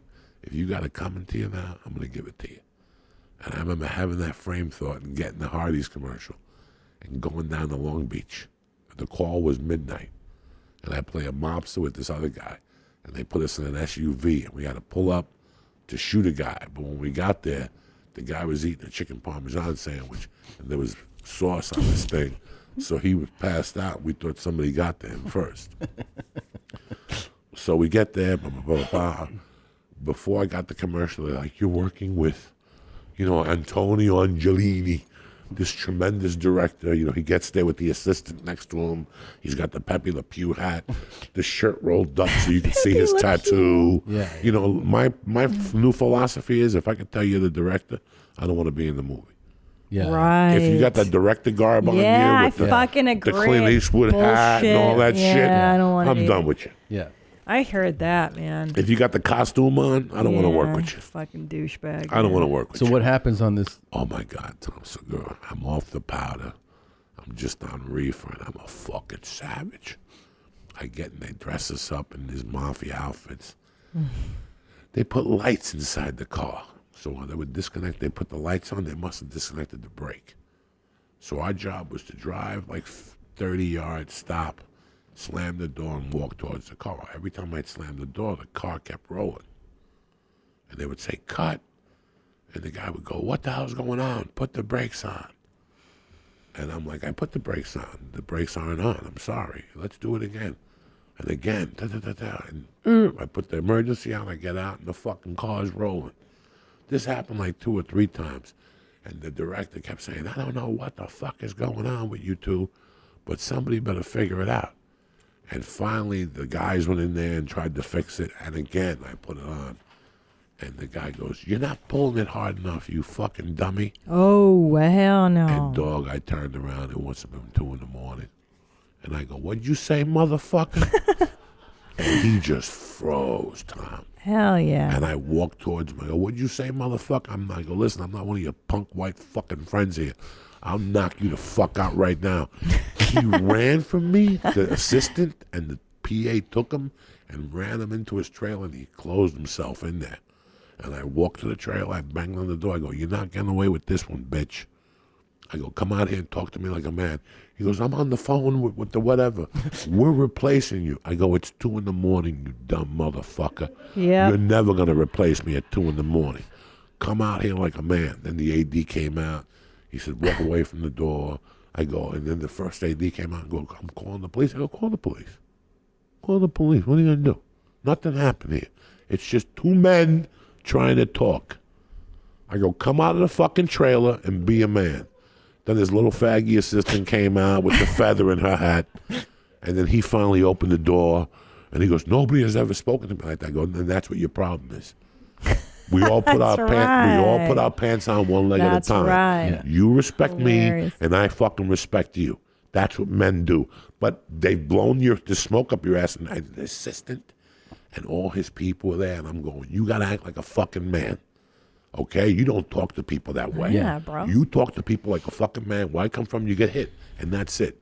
Let's finish this fucking commercial. Let's go. And I turned around. The guy followed me very meekly. We did like 8 takes, and he cut me.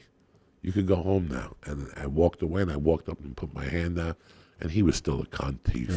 He faggily put his hand out. And I go, you got to act like a man, dog. Okay? You got to be a man. Yeah. Forget this director shit. And as I got to the car, his assistant came up to me and she goes, thank you very much. Sometimes people forget what our main job is, to be human beings. Thank you. And she goes, I'm happy you did that. I'm very happy you did that. You scared him to death. I fucking told her. I was banging on the trailer. I go, come out here like a man. No fighting. This is about 2 men talking. Yeah. Come out here, but you don't call me a fucking dummy, bitch. No.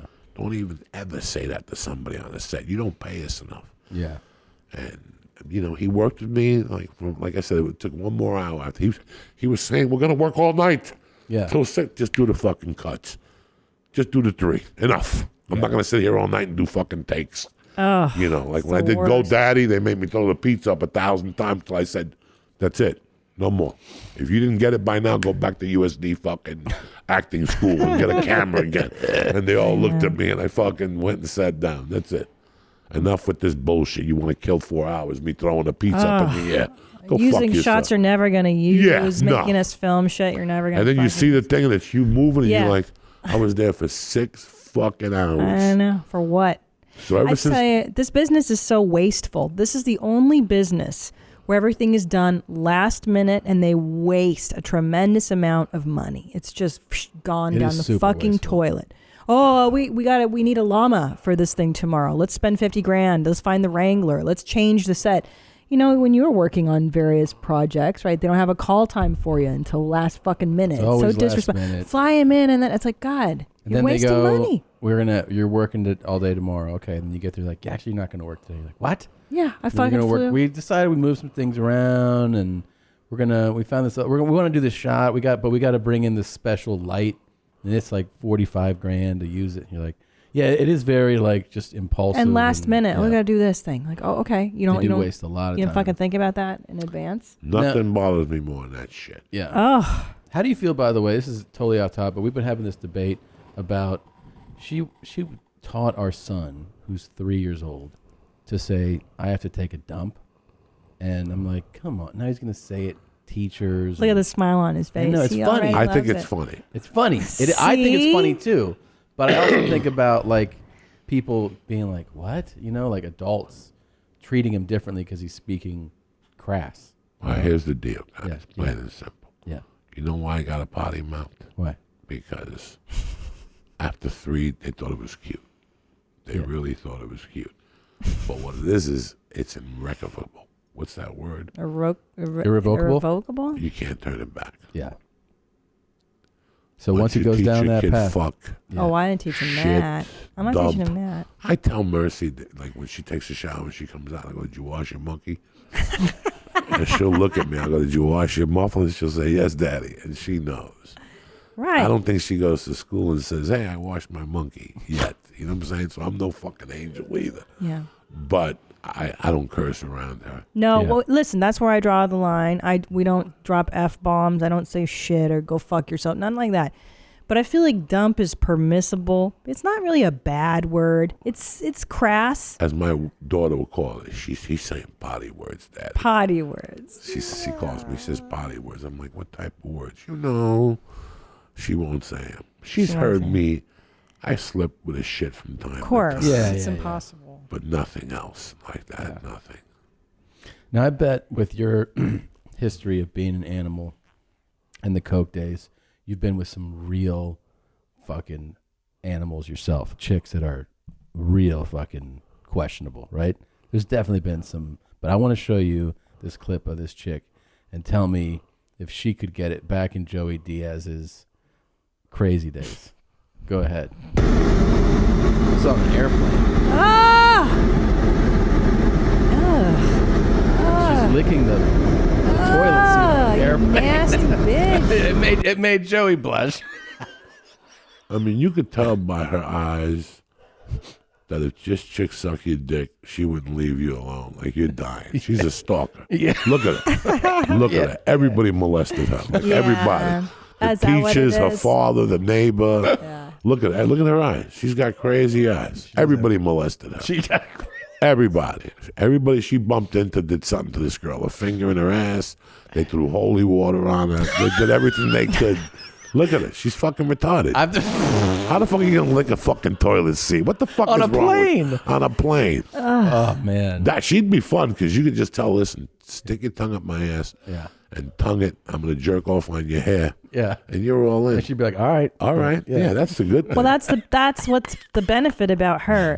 She's down for any. But this filthy animal licks your tongue. You're going to have an itchy asshole for 2 years. Yeah. You're going to have to go to the doctor and they're going to put you in stirrups like they do to women and open deep and put like a hat with a camera and put cornstarch powder in your ass because you got rashes and shit. She's so nasty. That's a nasty bitch. Take that off, will you?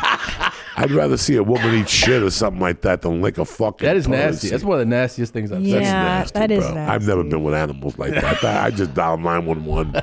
I throw them out or give them a lethal dose or something and shut them the fuck up for an hour. I mean, isn't that one of the grossest things you've seen? We've seen a lot of shit on the show. That has to be like top worst. Yeah, and by the That's way, bad. I respect her. I think she's cool. What is there to respect? Yeah, what are you respecting, bro? I just like That's who fucking the owner of New England should have fucked. You see a girl like that? Yeah. You give her 10,000, she's got to be retarded. Somebody in her family's autistic.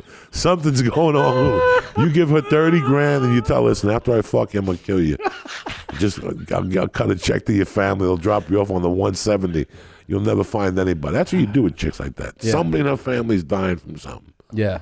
All right, listen. You give her the cash, though, right? Yeah. Look what he's going through. Yeah. For fucking some immigrant that's got no paperwork for getting a rusty hand job from a chick with dry hands in fucking Jupiter, Florida.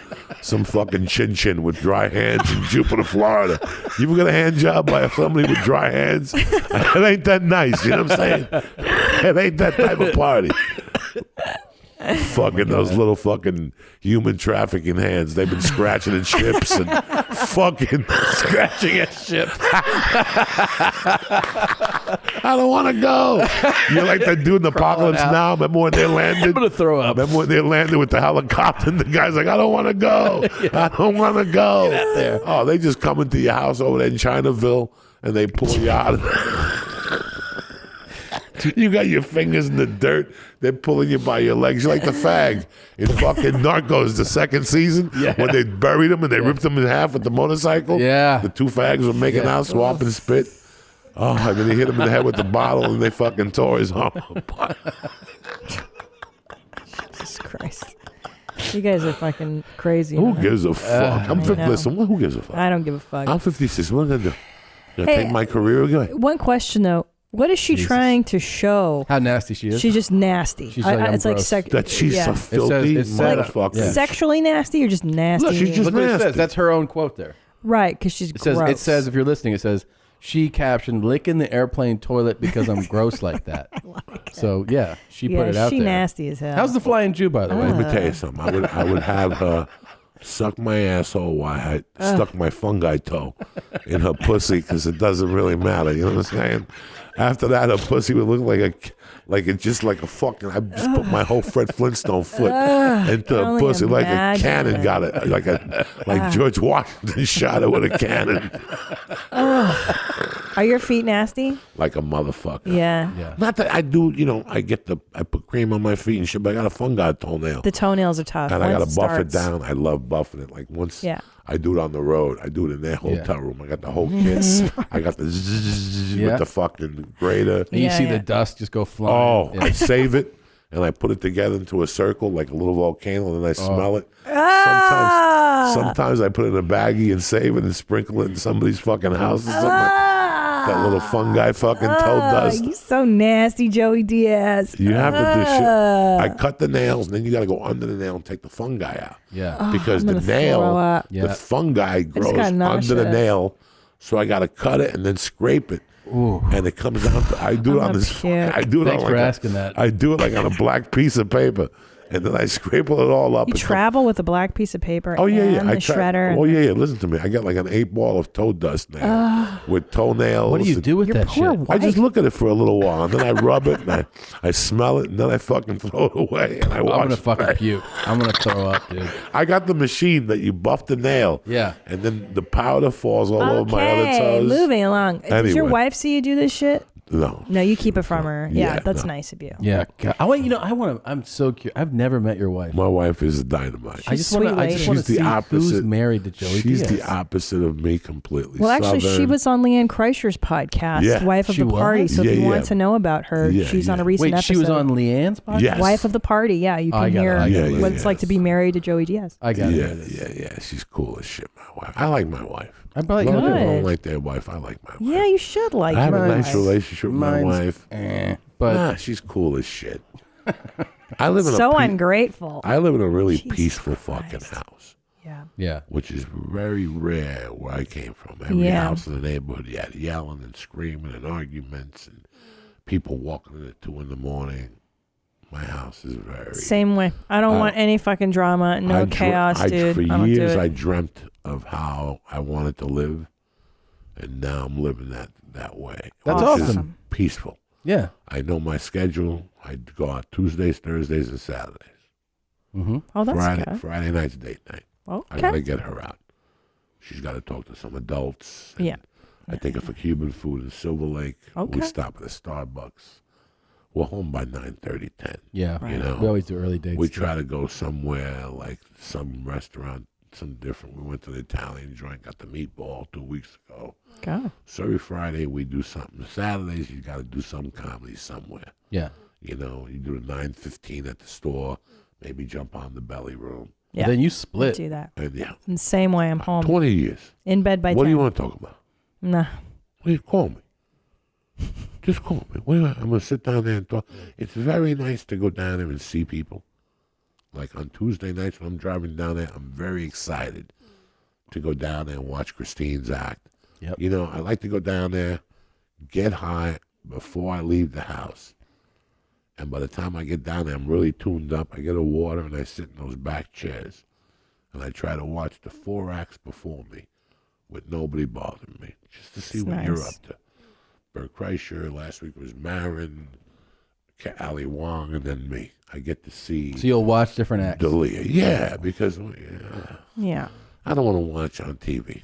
I really don't want to watch it. Can I tell you something? I've known you for so long, and you look amazing right now. Thank you. I don't know. Very hard. What are you doing? Because doesn't he look healthy? He works out. Cryotherapy, You look great. water.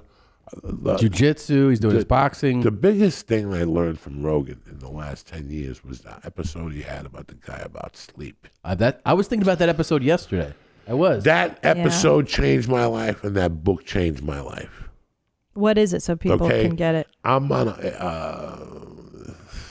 What's the book? Sleeping While We Sleep. Something weird. I learned a lot from when I had the sleep apnea.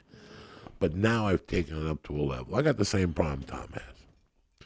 You get home at 11 o'clock from the comedy store, you eat an apple, you eat a banana, you try to unwind. You're not just going to go in and kick your shoes off and lay down after 2 spots at the store. Yeah, I know. You go down, you get on the computer, look at Twitter, thank them for coming to the store. You look at I did good tonight, I got to change this joke around. And then you have that lull. And I'm the type of guy, if I go in the living room and Man on Fire is on, that's it. I get up, I get the fucking cold cuts out. Yeah. I get a Coke Zero, and I watch the fucking movie. I go during commercials, or I'll stop it. I'll go hit the bong and the thing. And now it's 10 to 2. Yeah. And now at 2 o'clock, guess what's coming on?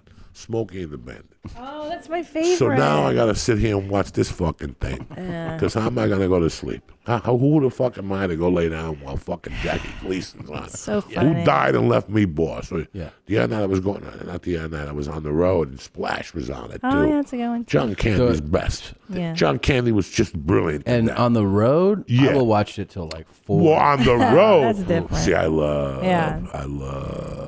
flying in Thursday. Yeah. And then doing that show Friday. And then that Friday, you just tell people, like, what are you doing tomorrow? Nah. Do you want to do lunch? Listen, go away. I don't want to do nothing. I'll call you when I wake up because I'm going to go back and I'm going to have a film festival. Yeah. Yeah. You know, I got a little bit of food. I get those protein bars Uh-huh. and I put them in my sacks with those protein milkshakes. I put them in my sack. And that's the only night that I go off the reservation. Yeah. You know, sometimes you get so fucking high. Like, I don't do the vapor pens at home. I only bring them on the road. So when I go on the road with them, I get high in my room. You know, sometimes, whatever. But when I'm home, Jack, there's no 10:30 fucking main room shows in my world. None of that shit, because that starts at 11. The next thing you know, I'm walking to my house at 12:15. That means 2. Yeah. And in my house, you wake up at 6:15 whether you like it or not, Monday Same. through Friday. Yeah. Yeah. So in our position, we got to get 8. Me, if I could do 7, 11:30, 12 to 7, sometimes I'll sleep till 7, get up, jump in the shower, have a cup of coffee, talk with her for 15, 20 minutes, and then maybe they go to school and I write for an hour, and then I go to kickboxing at 9. I do that shit early to get it out of the way, you know. But the sleep has been the Sleep main is one. so huge. Sleep is fucking huge. If you're dieting and you're not sleeping, you're not losing weight. If you're lifting weights and you're not sleeping, you're not fucking re-tearing it back up. So if anything, I blame it on sleep. Yeah, that episode, by the way, I don't know what it is, but if you just Google Joe Rogan sleep expert, this guy in the first few minutes of that episode, that guy has you thinking about, is it episode 1109? That's what it is, yeah. It's JRE 1109. I forget, I don't know what the guy's name. He's a sleep expert and a neuroscientist. Man, that dude, in the first few minutes, he starts explaining what happens to your brain and your body without having great sleep. And I didn't sleep for 30, for 27. Holy shit, really? For 27, I did blow. Wow. Oh.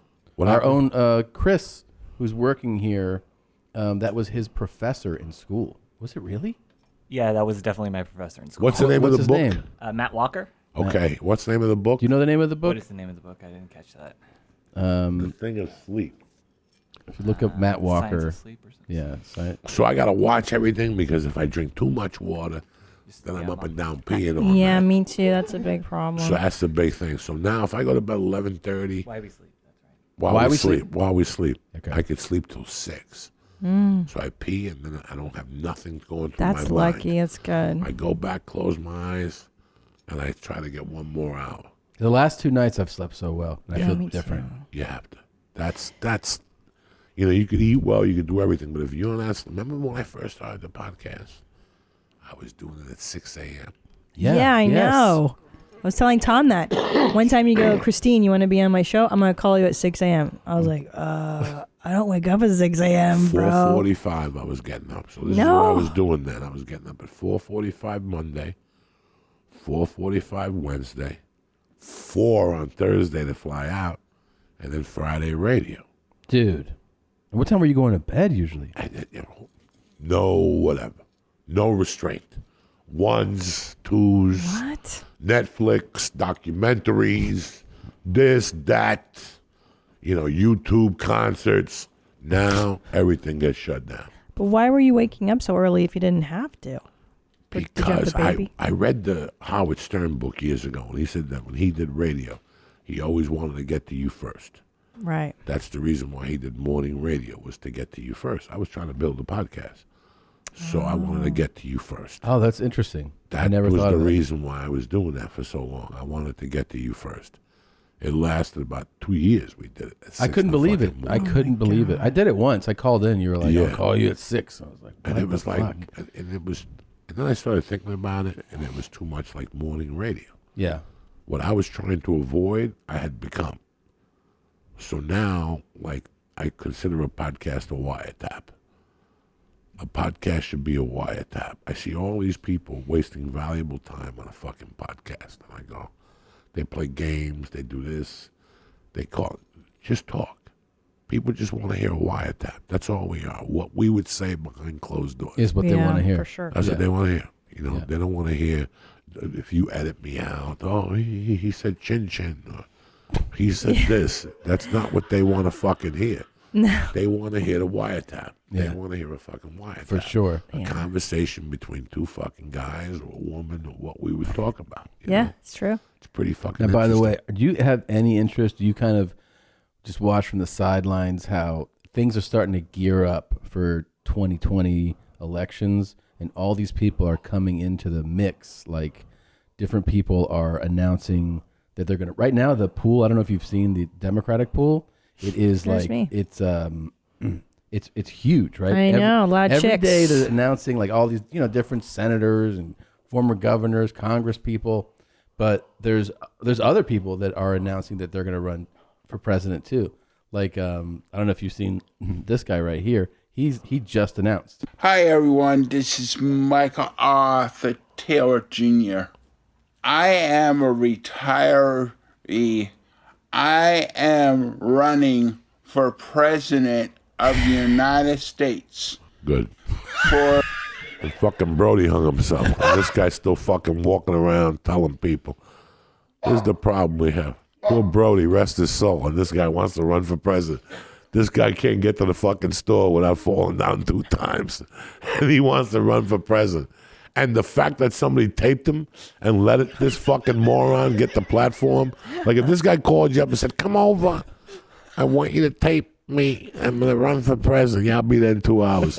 I'd send the mental health people over there. Like, listen, go over there and just bandage him up. He's talking about killing themselves and taking out a fucking Rouse. Right. And then somebody had to upload this to YouTube. Also. Like all this Some shit. asshole helped them do that. Listen, you know what the thing is? Fucking Like, assholes. when I came from Cuba, I looked at the presidents. You know, you had your Nixons, you had your fucking, I can't even remember. You had your Ford, Ronald Reagan, you Reagan, had Ford. All of them looked like presidents. Yeah. And then Clinton came along and he got his dick sucked and something happened. And not that nobody else got their dick sucked. Yeah. He came along and it became something else. Bush didn't have it. I think Bush had it, but he didn't. Then the son, he definitely didn't fucking have it. We don't have presidents anymore. We got a bunch of jokesters. Yeah, That's what nobody we got. in the pool is exciting. Nobody's exciting, but nobody has a presence. Yeah. Joe Biden has a presence, but he's 2,000 years old. He's, you hit him with a challenge. The Koreans are coming. They'll fucking die. You know what I'm saying? I mean, that guy never even had Korean food. You know what I'm saying? He's never been to Koreatown. That poor bastard. So these guys, I need a 55-year-old that's strong, tough, virile, handsome. He'd come across. I like a military guy. I kind of like John McCain. Oh, like a now, big looking throwback back. to or like if a Mattis actually ran, the guy, General Mattis, who was Yeah, secretary. I Guy like like that. that, who's like, we haven't had a general in a while. I think that'd That's be what fun. I like. You know who I wanted? Man's man. There was only, I don't vote. I'm a felon. Yeah. And I don't That's right, I vote. forget But there was only one motherfucker I would have ever voted for. His name was Ross Perot. Oh yeah. I would have voted I remember Ross. we got a little. Here's why we have a debt. I read his Ross. book when I was in prison, and I was never more impressed. When you Really? read his book on Wings of Eagles, it is one. If you really, really, really are an American, if you really believe that we should fuck motherfuckers up when they slip, you know what I'm saying? Like That's him. fuck motherfuckers up. Yeah. Like Perot was our guy. Perot's claim to fame was he owned this company. I don't know what they did. I remember. And his people got kidnapped in the Iraq situation or something. Correct me, I'm not a fucking historian. Yeah. And I read this book in '88. But he went to Kissinger and he went to all the heads of state and they said they really couldn't help him.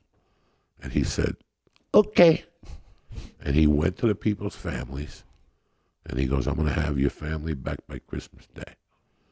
And he went and he searched for the highest ranking retired fucking killer that the military ever had. Like he paid like $10 million. Give me the fucking codes.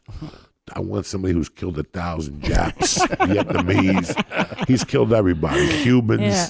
I want a guy with no conscience. And he took that guy that was played by, in the movie, because they did a movie about it, he was played by a tough white dude to train his employees. So think if you're an IT guy, like, and I come in and go, get up. Let's go shoot a fucking grenade missile.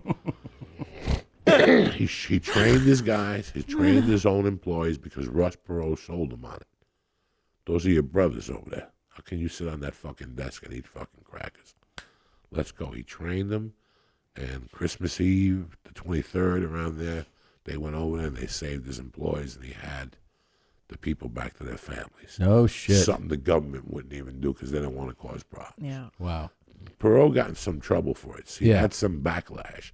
Yeah. But in my world, I want that backlash. Yeah. You went to a family and told them no matter what, even if I got to buy helicopters, I will go over and take them myself. It takes a certain type of man to do that. He would have been a scary president. Yeah. There would have been like 2 countries left. If he was the president, it would have been like us and England. He would have blown everybody else up. Africa, Iran, the Israelis would still be around because he would have teamed up with, you got to team up with Jews. Yeah. Them Jewish people know a thing or two. You know what I'm saying? Them Palestinians, just take them out right now. There would have just been parking lots all over this fucking empty fucking places smoking. I remember like those. He wasn't going to fuck around. Larry King. He was like, now Larry. He would, here's the problem right here, Larry. he would. It sounded like someone's uncle, you know, just shooting the shit. He was and like, little. He was like a little nerd. And then at the end of everything, he would go, by the way, American people, they're paying for this with your money. Yeah. I'm paying for this That's with right. my money. That's right. He was I self-funded. saw what he was making at one time. Guys, it was just amazing. Yeah. At one time, they broke down what he was making a day. It's got to be insane. It was insane. Like, he had that much money. He's still alive. By the way, did this guy have some platform that he was running on? Who, Ross Perot? No. The guy that announced his running for president. Yeah, the fucking Momo platform. What's he actually say? Who's this? I don't know. Look at him. Whoa. Can you imagine the other 4 idiots now? Who's going to be his vice president? A guy with a hat with a propeller on it. They're going to sit there all day. Yeah, this is what I'm going to do. Get the fuck out of here. You got to drive me crazy with this shit. For being freedom for freedom. And I am taking the wall down. Oh, he's taking the wall. Okay. Oh, so he's got an immigration policy. That's interesting to know. The wall no need to be up in Mexico. The reason this is the United States You're going straight of to America. hell. You know that. You're going to hell, Tom. Who's going to hell? This guy. He's Let me tell going you. to hell. Can you imagine this poor bastard giving his first speech, and all of a sudden you just hear, and you see half his head fly off and shit, and he's still alive. I think we need a wall. Let me tell you something. They could put up 20 walls. Those Mexicans, they're worse than the Vietnamese. They'll dig up Yeah. They'll dig it up, dog. I don't even know. You can't stop that shit. You can't stop You can't people stop from it. You doing can't- what they're going to You fucking can't stop do. people what they've been doing for the last 200 years. No. They know shit about that fucking border that we don't have a fucking clue. You ever been to a checkpoint, Charlie, in Berlin? You ever go to Germany and Berlin? Oh, you got to see me. I'm over there all the time hanging out with Nazis. That's what I do. I go over there and talk about Jews with the Nazis. No. If you ever get a chance, you gotta go to Berlin. I go to Berlin, I tap them on the shoulder. What do you think of those Jews, huh? What the fuck is wrong with you? I don't go to Germany. But if you ever end up in Berlin, you got to see the checkpoint, Charlie. It's the place where you could cross between East and West Berlin because they built a wall. That's what they fucking did after the end of the war, whatever. The Krauts. The Krauts did it, yeah. And you would see there's a museum right there, and it shows exactly how everybody fucked the wall, basically. Like, people would sneak in, they'd build compartments, secret compartments in trunks. They build secret compartments under cars and carriages, and people still fucking snuck in. I mean, there's museums dedicated to it, so you can't stop anybody. No. It's never gonna fucking. No, you can't. You can't jump over it, get shot. People fucking. They'll just Those do it. Mexicans, did you watch that last season of Narcos? That Yeah, last I finished. one? Yeah, Diego Luna. Awesome. Amazing. Just tremendous. But it tells you that they didn't give a fuck. They'll build tunnels. Yeah, man. They'll go down they'll figure it out. Submarines. They don't give a fuck. It's such a, you got to pick your battles. Do you know what I'm saying? Yeah. I have nothing against the wall. If you think the wall is that discriminatory, build the fucking wall. But you're not going to stop it. You're not going to stop it, you know? And I'm not even, I don't even like talking politics. So now, humans are so resilient, they'll just figure out a way to get through. My parents escaped from Hungary in '69 when the Russians were Bro, those with Mexicans them. are building a hot air balloon as we speak right now. Of course, dude. That they can fucking inflate with a butane lighter, like 3 Mexicans by themselves, and a little fucking thing that pops after fucking an hour. They're just building shit. They're already countering the wall. They're already planning how the fuck they're gonna zip through the wall. Oh yeah. And by the way, the way that people, whenever somebody faces any barrier of something they want to do, there's always another way, man. Of course. There's gonna be another way. You could put up a 100-foot wall, and there would be a new way, just a new way in. Of course. My parents figured out a way to escape from communist Hungary, where kids were ratting out their own parents to the KGB, and your fucking family would get taken away in the middle of the night and thrown into prison. And my parents were like, fuck this place, we're out of here. Now, how'd they get out of there? So they took a train to Yugoslavia. They got caught. They got deported, sent back. And instead of getting on the train and going back to Budapest, my parents were like, yeah, we'll go back. And they got off at the first stop. You know what I'm saying? So they took a train into Yugoslavia. They get caught at the border. The guy says, go back. But they don't. They got off at that first stop after. And then they pay a guy with the guineas. They find a guy in Yugoslavia that can get them to Italy.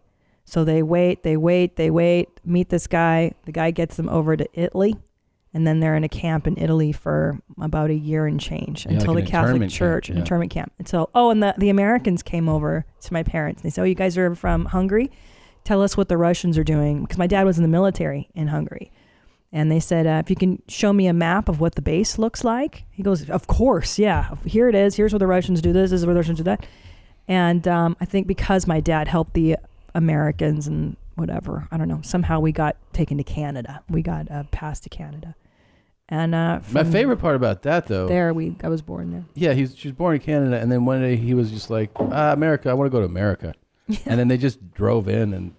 My parents? Yeah. No, well, he got sponsorship to work at a factory in Detroit. But he was still supposed to go back to Canada. Right. And then one day he's like, fuck that. But that's immigrant stuff, dude. That's what Joey's talking about. You see the loophole, and you're like, fuck you. My mother went to a party with her younger sister.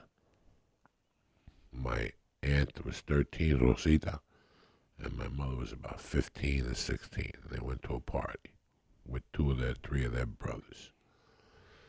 And my mom was dancing, and she lost sight of Rosita. And she went outside, and she went around the thing, and some guy was raping my aunt. Jesus, a taxi man. driver. So my mom broke the bottle and stabbed him in the back and ripped his back apart. The guy died in the middle of the night, so they had to get my mother out of Cuba. So here's my mother, 15, 16 years old, in those days, you just went to the fucking airport. And she went to Chicago first. She landed in Miami, went to Chicago to see a relative. They didn't want her. She ended up in New York. We had another, like, uncle in New York. And she stayed with her cousin for a few days. And it was a fucking nightmare. And she met a Puerto Rican girl named Goying. And they started running numbers together when they were kids for a neighborhood bookie. And then they both got together and opened up like a little bank and started making a little money. But my mother wanted to go back to Cuba and see her parents. So she snuck back into Cuba with Goying's mother's identification. There was no passports at that time, whatever the fuck they used. I don't even know if there was passports. So my mother entered Cuba with the name of Sofia Cecilio. Stayed in Cuba for 4 fucking years. Had my sister, and then had me. Stayed in Cuba with that fake fucking thing. And in 1966, she came back into the States as Sofia Cecilio. And that name stuck. So she just went and got a Social Security card. And she lived the rest of her life like Sofia Cecilio. People would call her Sophia. You go, why are they calling you Sophia? She goes, just mind your business. And what was her real name? Denora. Hilarious. Tuero, Valdez. I'm a Valdez. She switched it to fucking Sofia Cecilio. But don't laugh. When my mother died, I couldn't collect Social Security. Oh. Because my mom didn't work. She worked enough quarters, yeah, but under a different name. Oh, man. That's why I want to apply for a passport. Because I might get stopped and said, wait a second. You know what I'm saying? Especially now. Especially now. Yeah, so, I get that. So you can't, you straight. don't go to Canada, nothing? I don't do guys. And do you do what? like, at this point, I don't want to do nothing. Do you do border kind of shows? Detroit, you do, Buffalo. Okay. Yeah, you should. Yeah, that's it. I don't go nowhere just in case they do the paperwork. And next thing you know, yeah, I got some felonies and some outstanding fines and shit like that. But there is no danger of seeing those because I got to pay the fines if I want a passport. Yeah. But I really don't want a passport, to be honest with you. So Sure. I give a fuck. I'm never going back to Seattle or Idaho. So yeah, they want to come down here and get me, be my guest. Jesus, man. Unreal. Be my fucking guest. The immigration world is a really, because you have to listen to two sides of it. That's why you really, me being an immigrant, I have natural compassion for any immigrant. Yeah. Look what's going on now in Venezuela. You want your friends to be a part of that. I mean, you're half Latin, Tom. Yeah. This is our blood. Look what's going on in Venezuela. The same conflicts. There's some place in Syria they're running away from. I can't imagine. Yeah. And listen, we have good and bad in every race. Sorry. There's white people that'll fucking do anything for you. And then there's white people that'll pay $500,000 for the retarded cunt daughter can get into a fucking Ivy League school so they can go to parties and say, my little missy's at USC. She's as dumb as a box of fucking rocks. Okay? She's dumb as fuck. But she's at USC. You know what I'm saying? There's some people who are proud of that. And you look at that, and when I see that, you know who I feel fucking bad for? And I'm saying it just this way so nobody gets offended. I feel bad for spick little nigger kids and little Chinese kids who work fucking hard, do 1,000 fucking things, and now somebody cuts in fucking line. I feel bad for them. I feel bad for somebody who really needs somebody who came from fucking Hungary. Yeah. Who just wants to fucking be an engineer. Do you remember when you started comedy? Yeah. How you would go back after your first year and you wanted to do things and it was frustrating. Think of what an immigrant's mind is about. Yeah. Well, no matter what now, Japan, China, Vietnam, they come here and they buy the American dream and they just want to get into a fucking college. I know. Any college. And here comes fucking Full House. Yeah. With the fucking husband and Macy and his fucking cunt wife. And, for $15,000 to put her in a room to take her SAT. Let me tell you something. You take a course to take your SAT. There's a course. Yeah. I know, and I'm stupid as fuck in that, too. And you take it. And you could take it how many times? 2 or 3 your SATs. Yeah. And you pick the highest score. So for $15,000, you just threw away 15 for what? So they had her in a room with a mentor to give her the answers. What the other bullshit thing is, too? The people who did that paid, they paid for their kids to get like near perfect scores. Right. They couldn't even settle for like, these are pretty good scores. They're like, make it, what's the perfect 1600? Make it 1520. So now you're pretending that the kid's a fucking not smart, like genius level. You know, it was like the boldness and the balls to have to be to take it to that level, you know, is to me is like, I don't know. I think if you're gonna play it cheat like that smart. But then how did they cheat the grades? Oh, sorry, I interrupted you. No. I don't know how they cheated the grades. I don't know. I know that these were different cheats. One of them cheated the SAT and the ACT. Right. And then they said they have a learning disability and that they need extra time. Oh yeah, that was the other. SAT. That was one of the cheats. Is that if you actually do have a learning disability, you can get like a solo extra time for the test. Right, and like one proctor watches you, and they don't. They bribe really that watch. person to have a solo room, and then that guy corrected all the answers. The other one, there was more levels to it. It was like a real conspiracy where they were paying coaches and photoshopping pictures, office, like all kinds of shit. There was one chick at elaborate. USC that took 1.3 million in bribes. She's doing 20 years. Yeah. There's nobody who can get her out of that. That's 20 years. Yeah. That's 10 years nonviolent. They put you in a house in Pasadena. You can't have a bank book no more. It's that's what breaks my heart. Listen, when I was doing my little scam at the University of Colorado, yeah, I was a Full loser. circle now. I was a loser, and I wanted an education, and I fucked around a little bit, but I did the work, and I really wanted it, and it broke my heart after I got the felony and I couldn't go back on campus. It really did. It would have meant a lot to me, you know, if I could have got a half a college degree, something, you know. But I got to look at you guys and tell you, I'm a criminal. I've never cheated on a fucking test. Maybe like in the 6th grade, I wrote the answers on my hand. But besides that, I did the fucking work. You know, I quit high school my junior year. My senior year, I had to quit. There was no mommy and daddy. I had to quit. Broke my heart. Put me in a different category mentally. What it does to your psyche. It was just horrible. Were you working senior year or no? I was doing whatever I had to do. Roll a truck, load a truck, you know, fucking paint. Yeah. I was trying to do things, work for a bookie, you know. But it broke my fucking heart. That's why when I went to Aspen, I tried to sign up for those night classes. And then when I got arrested, they forced me to take my GED. Because if you have a GED, it counts against your sentence. If you don't have a high school diploma, you have points. Mm-hmm. There's a point system. Did you have a job when you got arrested? Did you have a high school diploma? Are you married? There's all these point systems. So when I got arrested, my point system was 1.5. That automatically puts you in a halfway house.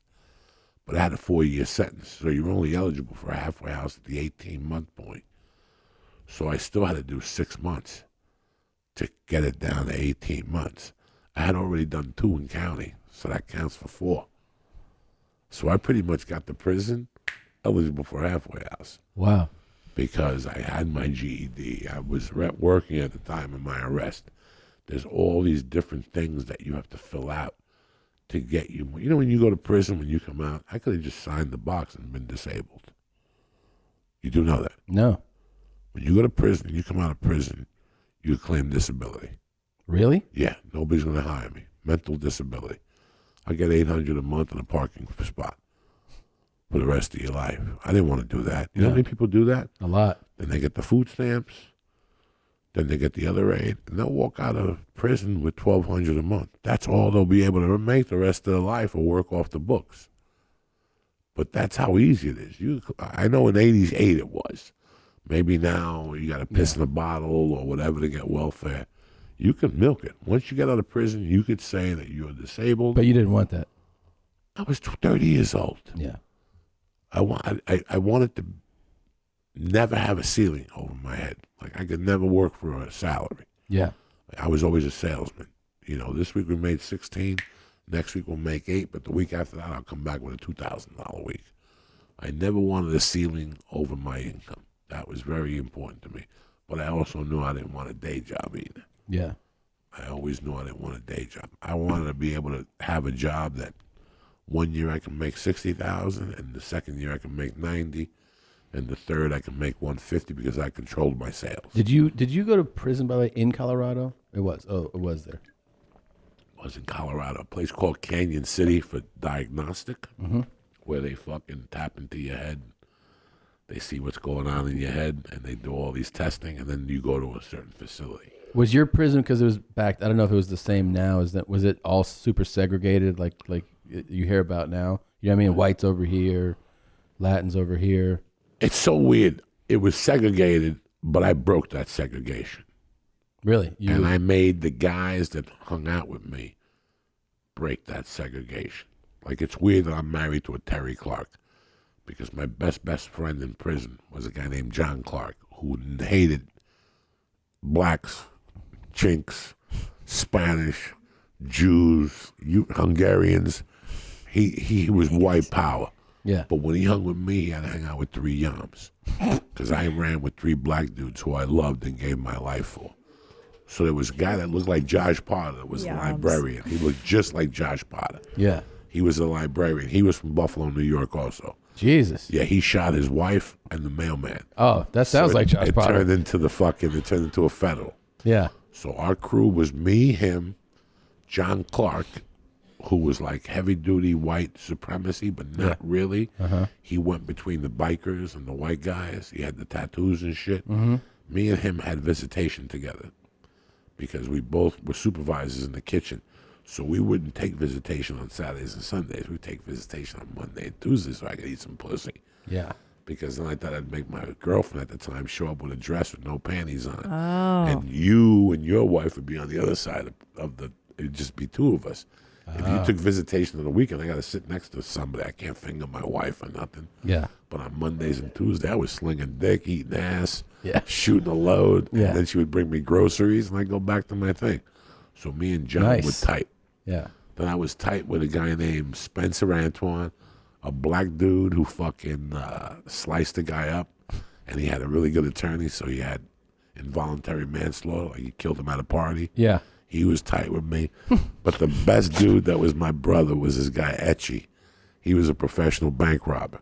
And if I think back about this, he's the first guy that talked to me about stand-up. Really? Like, he taught me about throwing your voice. This is a funny story. Yeah. We were talking one night. We couldn't do drugs in there because they drug tested you. But you could do acid. So we would do acid and meet at a certain bunker. Me, the 2 black dudes, and we would with John Clark and the librarian. The librarian was a deep guy. He liked doing acid and all this shit. And he would talk to you about Venus and all this stuff. But one day we were talking, and this guy, Etchy, was his name. He's like, man, I've been in here for too motherfucking long and shit. My freezers are slipping. And I'm like, freezer? And he goes, you know, my motherfucking freezers. And I go, I don't know what you're talking about. And he was telling me that when you go into a bank or a liquor store to rob somebody, how you say freeze is very important. Oh. It's got to be very, like, freeze! Like, it's got to be very intimidating, because if you don't say it the right way, people get kind of fucking tough. You know what I'm saying? Right, right. And he goes, one time me and my brother went in to rob a bank, and my motherfucking brother had a cold and shit. And he yelled freeze, but his voice cracked, and the motherfucker pulled out a gun and shit. I had to shoot him in the leg. I mean, I looked at his police report. He had shot like 80 people. This guy was in jail 80% of his life, but he was hilarious. My freezers are slipping. So he would tell me, man, I got to work on my motherfucking freezers. I'm getting out of here in like 6 months and shit. I got to get back to work. So I go like, so what can I do to help you? What can I do And he to goes, help you? let me know when people are gathered. And I could try my shit out on them. You know what I'm saying? So I go, well, we'll start in the cafeteria first. So he would come in, look at me, and I go, and everybody would be online getting their food, and there'd be people sitting eating, and he would kick the door down and go, freeze, motherfuckers, and white people would duck and shit. And he would come up to me, I told you, I got to work on my motherfucking freezers and shit. That is the So best. I would wait on Saturdays when the black dudes would play dominoes in the laundry room, and they'd be listening to fucking, who's Whitney Houston's husband? Yeah, Bobby Brown. Bobby Brown, Don't Be Cruel. Yeah. Like, I was in prison when that album came out. And the brothers would be dancing, Don't Be Cruel. And I would run over to Etchy and go, Etchy, I got like 20 brothers gathered. He goes, where the fuck are they? I go, they're in the laundry room. He would march down there to the back door, and I go in there in the front and be hanging out with the brothers, and all of a sudden the door would kick open, and he'd go, freeze. And all the black dudes would duck and go, you black motherfucker, you almost gave us a heart attack.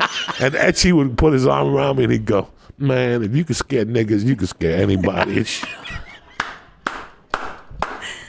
And I used to go, Etchy, you kill me. And he'd run that drill every fucking Saturday. He'd run. If white dudes were cooking, he'd kick down the door, freeze! And they would, God damn it, you again? And then he would come up to me, he's like, I'm getting my freezes back up. Freezes. That's one of my favorite stories I've ever Oh heard. my God, Etchy. I'm working on my freeze. I'm working on my freezes and shit. Working on my freezes. Yeah. By the way, you know Potter. Did you know that he can't come? Where? Josh Potter can get it up. And he can't ejaculate. With a girl. No. Tremendous. That's even better. He wants to, though. Who wants to come? He wants to. I want to drill a hole in their fucking eyes that they can't take it no more. You know what I'm saying? When you're fucking them and their one eyeball is hanging out. And they're like, when are you going to come? Because I come quick. Yeah. I come in a minute. So if I could come in... Right there with you, brother. If I could come in 20 minutes and just keep giving you dick going from pussy to asshole to mouth, back to your fucking pussy. Joey. Drill it back to your ass. That's what you're doing? That's what you're doing? That's my fantasy. If I couldn't come for an hour, hitting you in the face, making you suck it, popping it out, hitting you, you're like confused. You don't know where you're going. Licking so he's toilets. never come? He's right here. He's right there. Talk to him. That's how it usually goes, by the way. Yeah, that's it. It's an hour of fucking straight But he can only come if he jerks off. He can't. Okay, then when you want to come after the chick is laying there like she got shot in Vegas, you know what I'm saying? Like she's laying there, the one leg is hanging, you know what I'm saying? Her mouth is stretched out, her asshole, it's still open like a dragon's mouth. You know when you fuck them in the asshole stays open. Do I? And they're just laying there drinking milk, trying to recoup and shit. You're giving them like Gatorade, then you just jerk off on the tits. And call it a night. There you go, man. Why are we even trying to solve this Dude, problem? I don't think it's a problem anymore. It's not a problem. You don't? No, yeah. No. I don't, Joey's convinced me. I mean, I want to just mangle some. If you told three chicks that you couldn't come, that you could give them each dick for an hour, you could get all three of them to show up at once and just keep going like Don Henley style. You ever read that book? You won't work in this town again. It came out in '98 about a hooker who wrote about all her experiences, and she wrote about Don Henley. That she would go to Don Henley would order 4 bitches, and he would sit there at his table like this was his table, and that's a fireplace. He would make them bend over. Don't even look at me. He wouldn't even let them look at him. Just look towards the fireplace and bend over. And he'd do lines of coke, and then get up, open up his robe, and stick it in you like 4 times. Then he'd sit back down again, and he'd do a couple more lines, and he'd have you there for 8 hours. Dude, that's Just could be your bend life. over. This could be your life, Josh. God, I hope so. That's someday. Yeah, Let's do it. Like when I was younger and I did coke, there was dick for fucking 4 hours. Yeah. You just were giving out dick. They're looking at you like, when is this gonna stop? And then when you do come, it's one of those long loads. Yeah. You ever have those loads? Like I used to be on probation, and there was a dude that was like a G.I. Joe dude that failed the police test, but his assistant was a good-looking woman. Like she was kind of cute. If I was 30, she was like 38. Nobody talked to her in Boulder because she had like a wooden leg. Like her leg was kind of like she had like that little limp. But you could tell the bitch had game. Like she could suck a cock. I would look in the eyes and I could tell this bitch is deadly. But nobody talks to her because of the fucking wooden leg. Or whatever the fuck she's got. She got shot in Vietnam. I didn't know what happened to her. And she was very nice. I forget what her name was. I'd see her. I'd always flirt with her. But when I was doing... And I was in the probation, I figured out how to fuck with the piss test.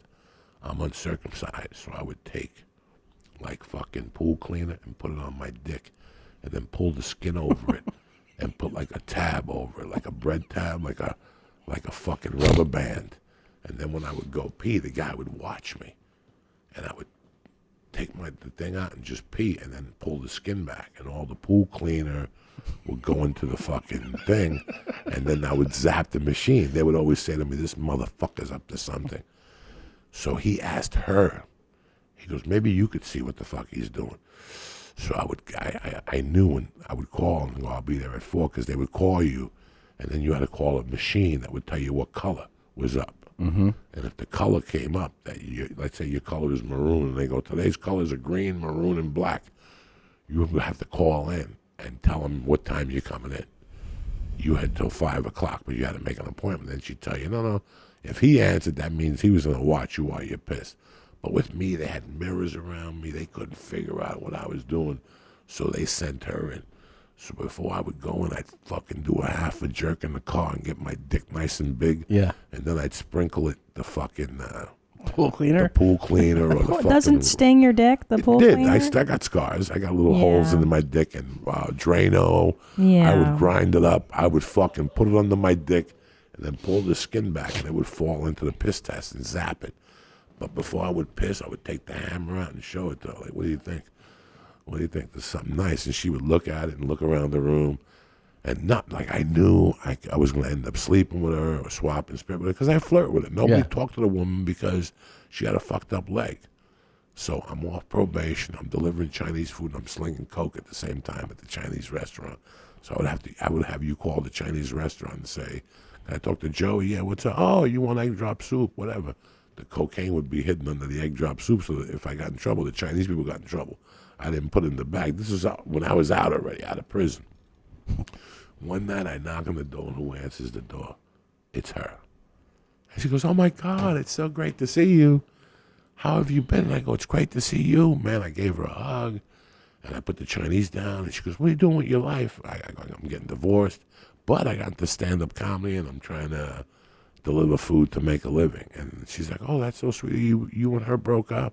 Oh, you must need a hug." And as I started hugging her, we started swapping spit. And I touched a little monkey, and I could feel nobody had even touched a monkey in like 10 years. Steam started coming up. And I started fingering that motherfucker like a savage and swapping spit with her. And my hand was nice and wet, and I'm fingering it. I got a pinky surrounding her asshole. And I'm working, and finally I put it down slowly. And I pop her pants. I take her tit out. She's got one big fucking tit. I'm sucking her tits. And I'm making out with her, and I'm fingering at the same time. So while I'm fingering her, I take her pants down, but I go, I don't want to see what the other leg is. So I took the leg off of the good leg, and I left the fucking bad leg covered because I don't want to know what it is. If she's got like a pole under there, one of those fucked up feet. So I picked up her fucking legs and I started eating her pussy. The clit fucking was huge. I'm sucking at her like a piece of bubble gum. I look up at her and she's like this, Christine, like with her mouth open. I go, now's the time to put the helmet in that fucking mouth. So I switched up. I started 2-finger Louie-ing her, and I went around her and I put that fucking hammer in her mouth, and she didn't know what to do. She's like, and at that time, I was trying to fucking lift weights and shit, so I wasn't jerking off. Because somebody told me not to jerk off, that your protein. I was retarded, though. You know, I'm retarded. And when I came in the mouth, it was one of those loads, Christine, that don't stop. You ever have one of those things? I know, Christine. And you're sucking it with your eyes closed, and then after a minute, you open it up because you're like, when is this going to stop? And I could look at her swallowing it, and it was endless. It was fucking endless. It was just a load of death. It was like a month and a half of not coming. There was Valium in there and Xanax and fucking Well, it's cocaine. nice seeing you, Joey. Thanks for stopping by. I shot a load in the mouth, and when I took my dick out, she went, ah. It was like she drank a gallon of Mountain Dew. She looked at me. She started getting a little dizzy. Oh, my God. I was selling Valium at the time. I was taking like 100 milligrams of Valium a night. When I shot in her mouth to put her in a trance, she was glassy-eyed. She gave me a $3 tip, and I left, and I never saw her again. She must have ate that Chinese food and slept for a week. Oh, my God. Oh, You got any dates coming up you want to put out? You can still You got a Twitter feel, handle? You You can wanna still plug feel what that? that nut felt like, I bet, right? Oh, it was like a 3-minute nut. But wait a minute, you didn't even bang her? You didn't put it in her vagine? No. No. Well, that's Let me tell you, the unloaded pussy eating was tremendous. Oh, okay. I licked her ass. Sorry, I blacked out at some point. I didn't listen closely. Once I enough. shove my tongue in your ass, you black out. It's like you're 14 and your uncle's molesting you. You know.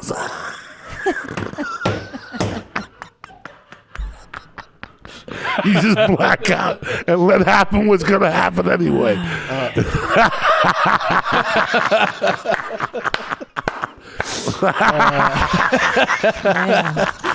This is too good. Oh man, you're Fuck the it. best. Take a shower. Fuck it. Joey Diaz.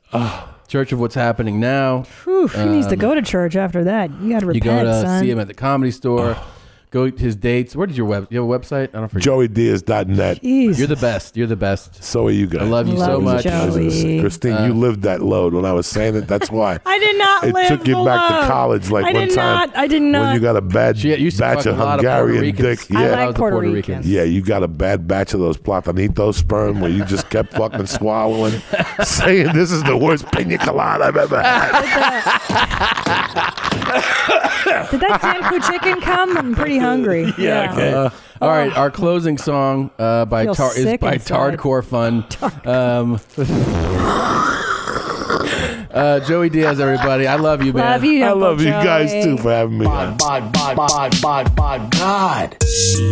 The retardation of your generation. The retardation. Retarded. God. The retardation of your generation. The retardation of your the retard the retard the retard God. Hi, thank you for watching that episode of Your Mom's House. Please continue to watch more. You can see all these where my hand's gesturing. You can click on those. And please subscribe if you have not yet. And subscribe button, and then we'll get your money. Thanks.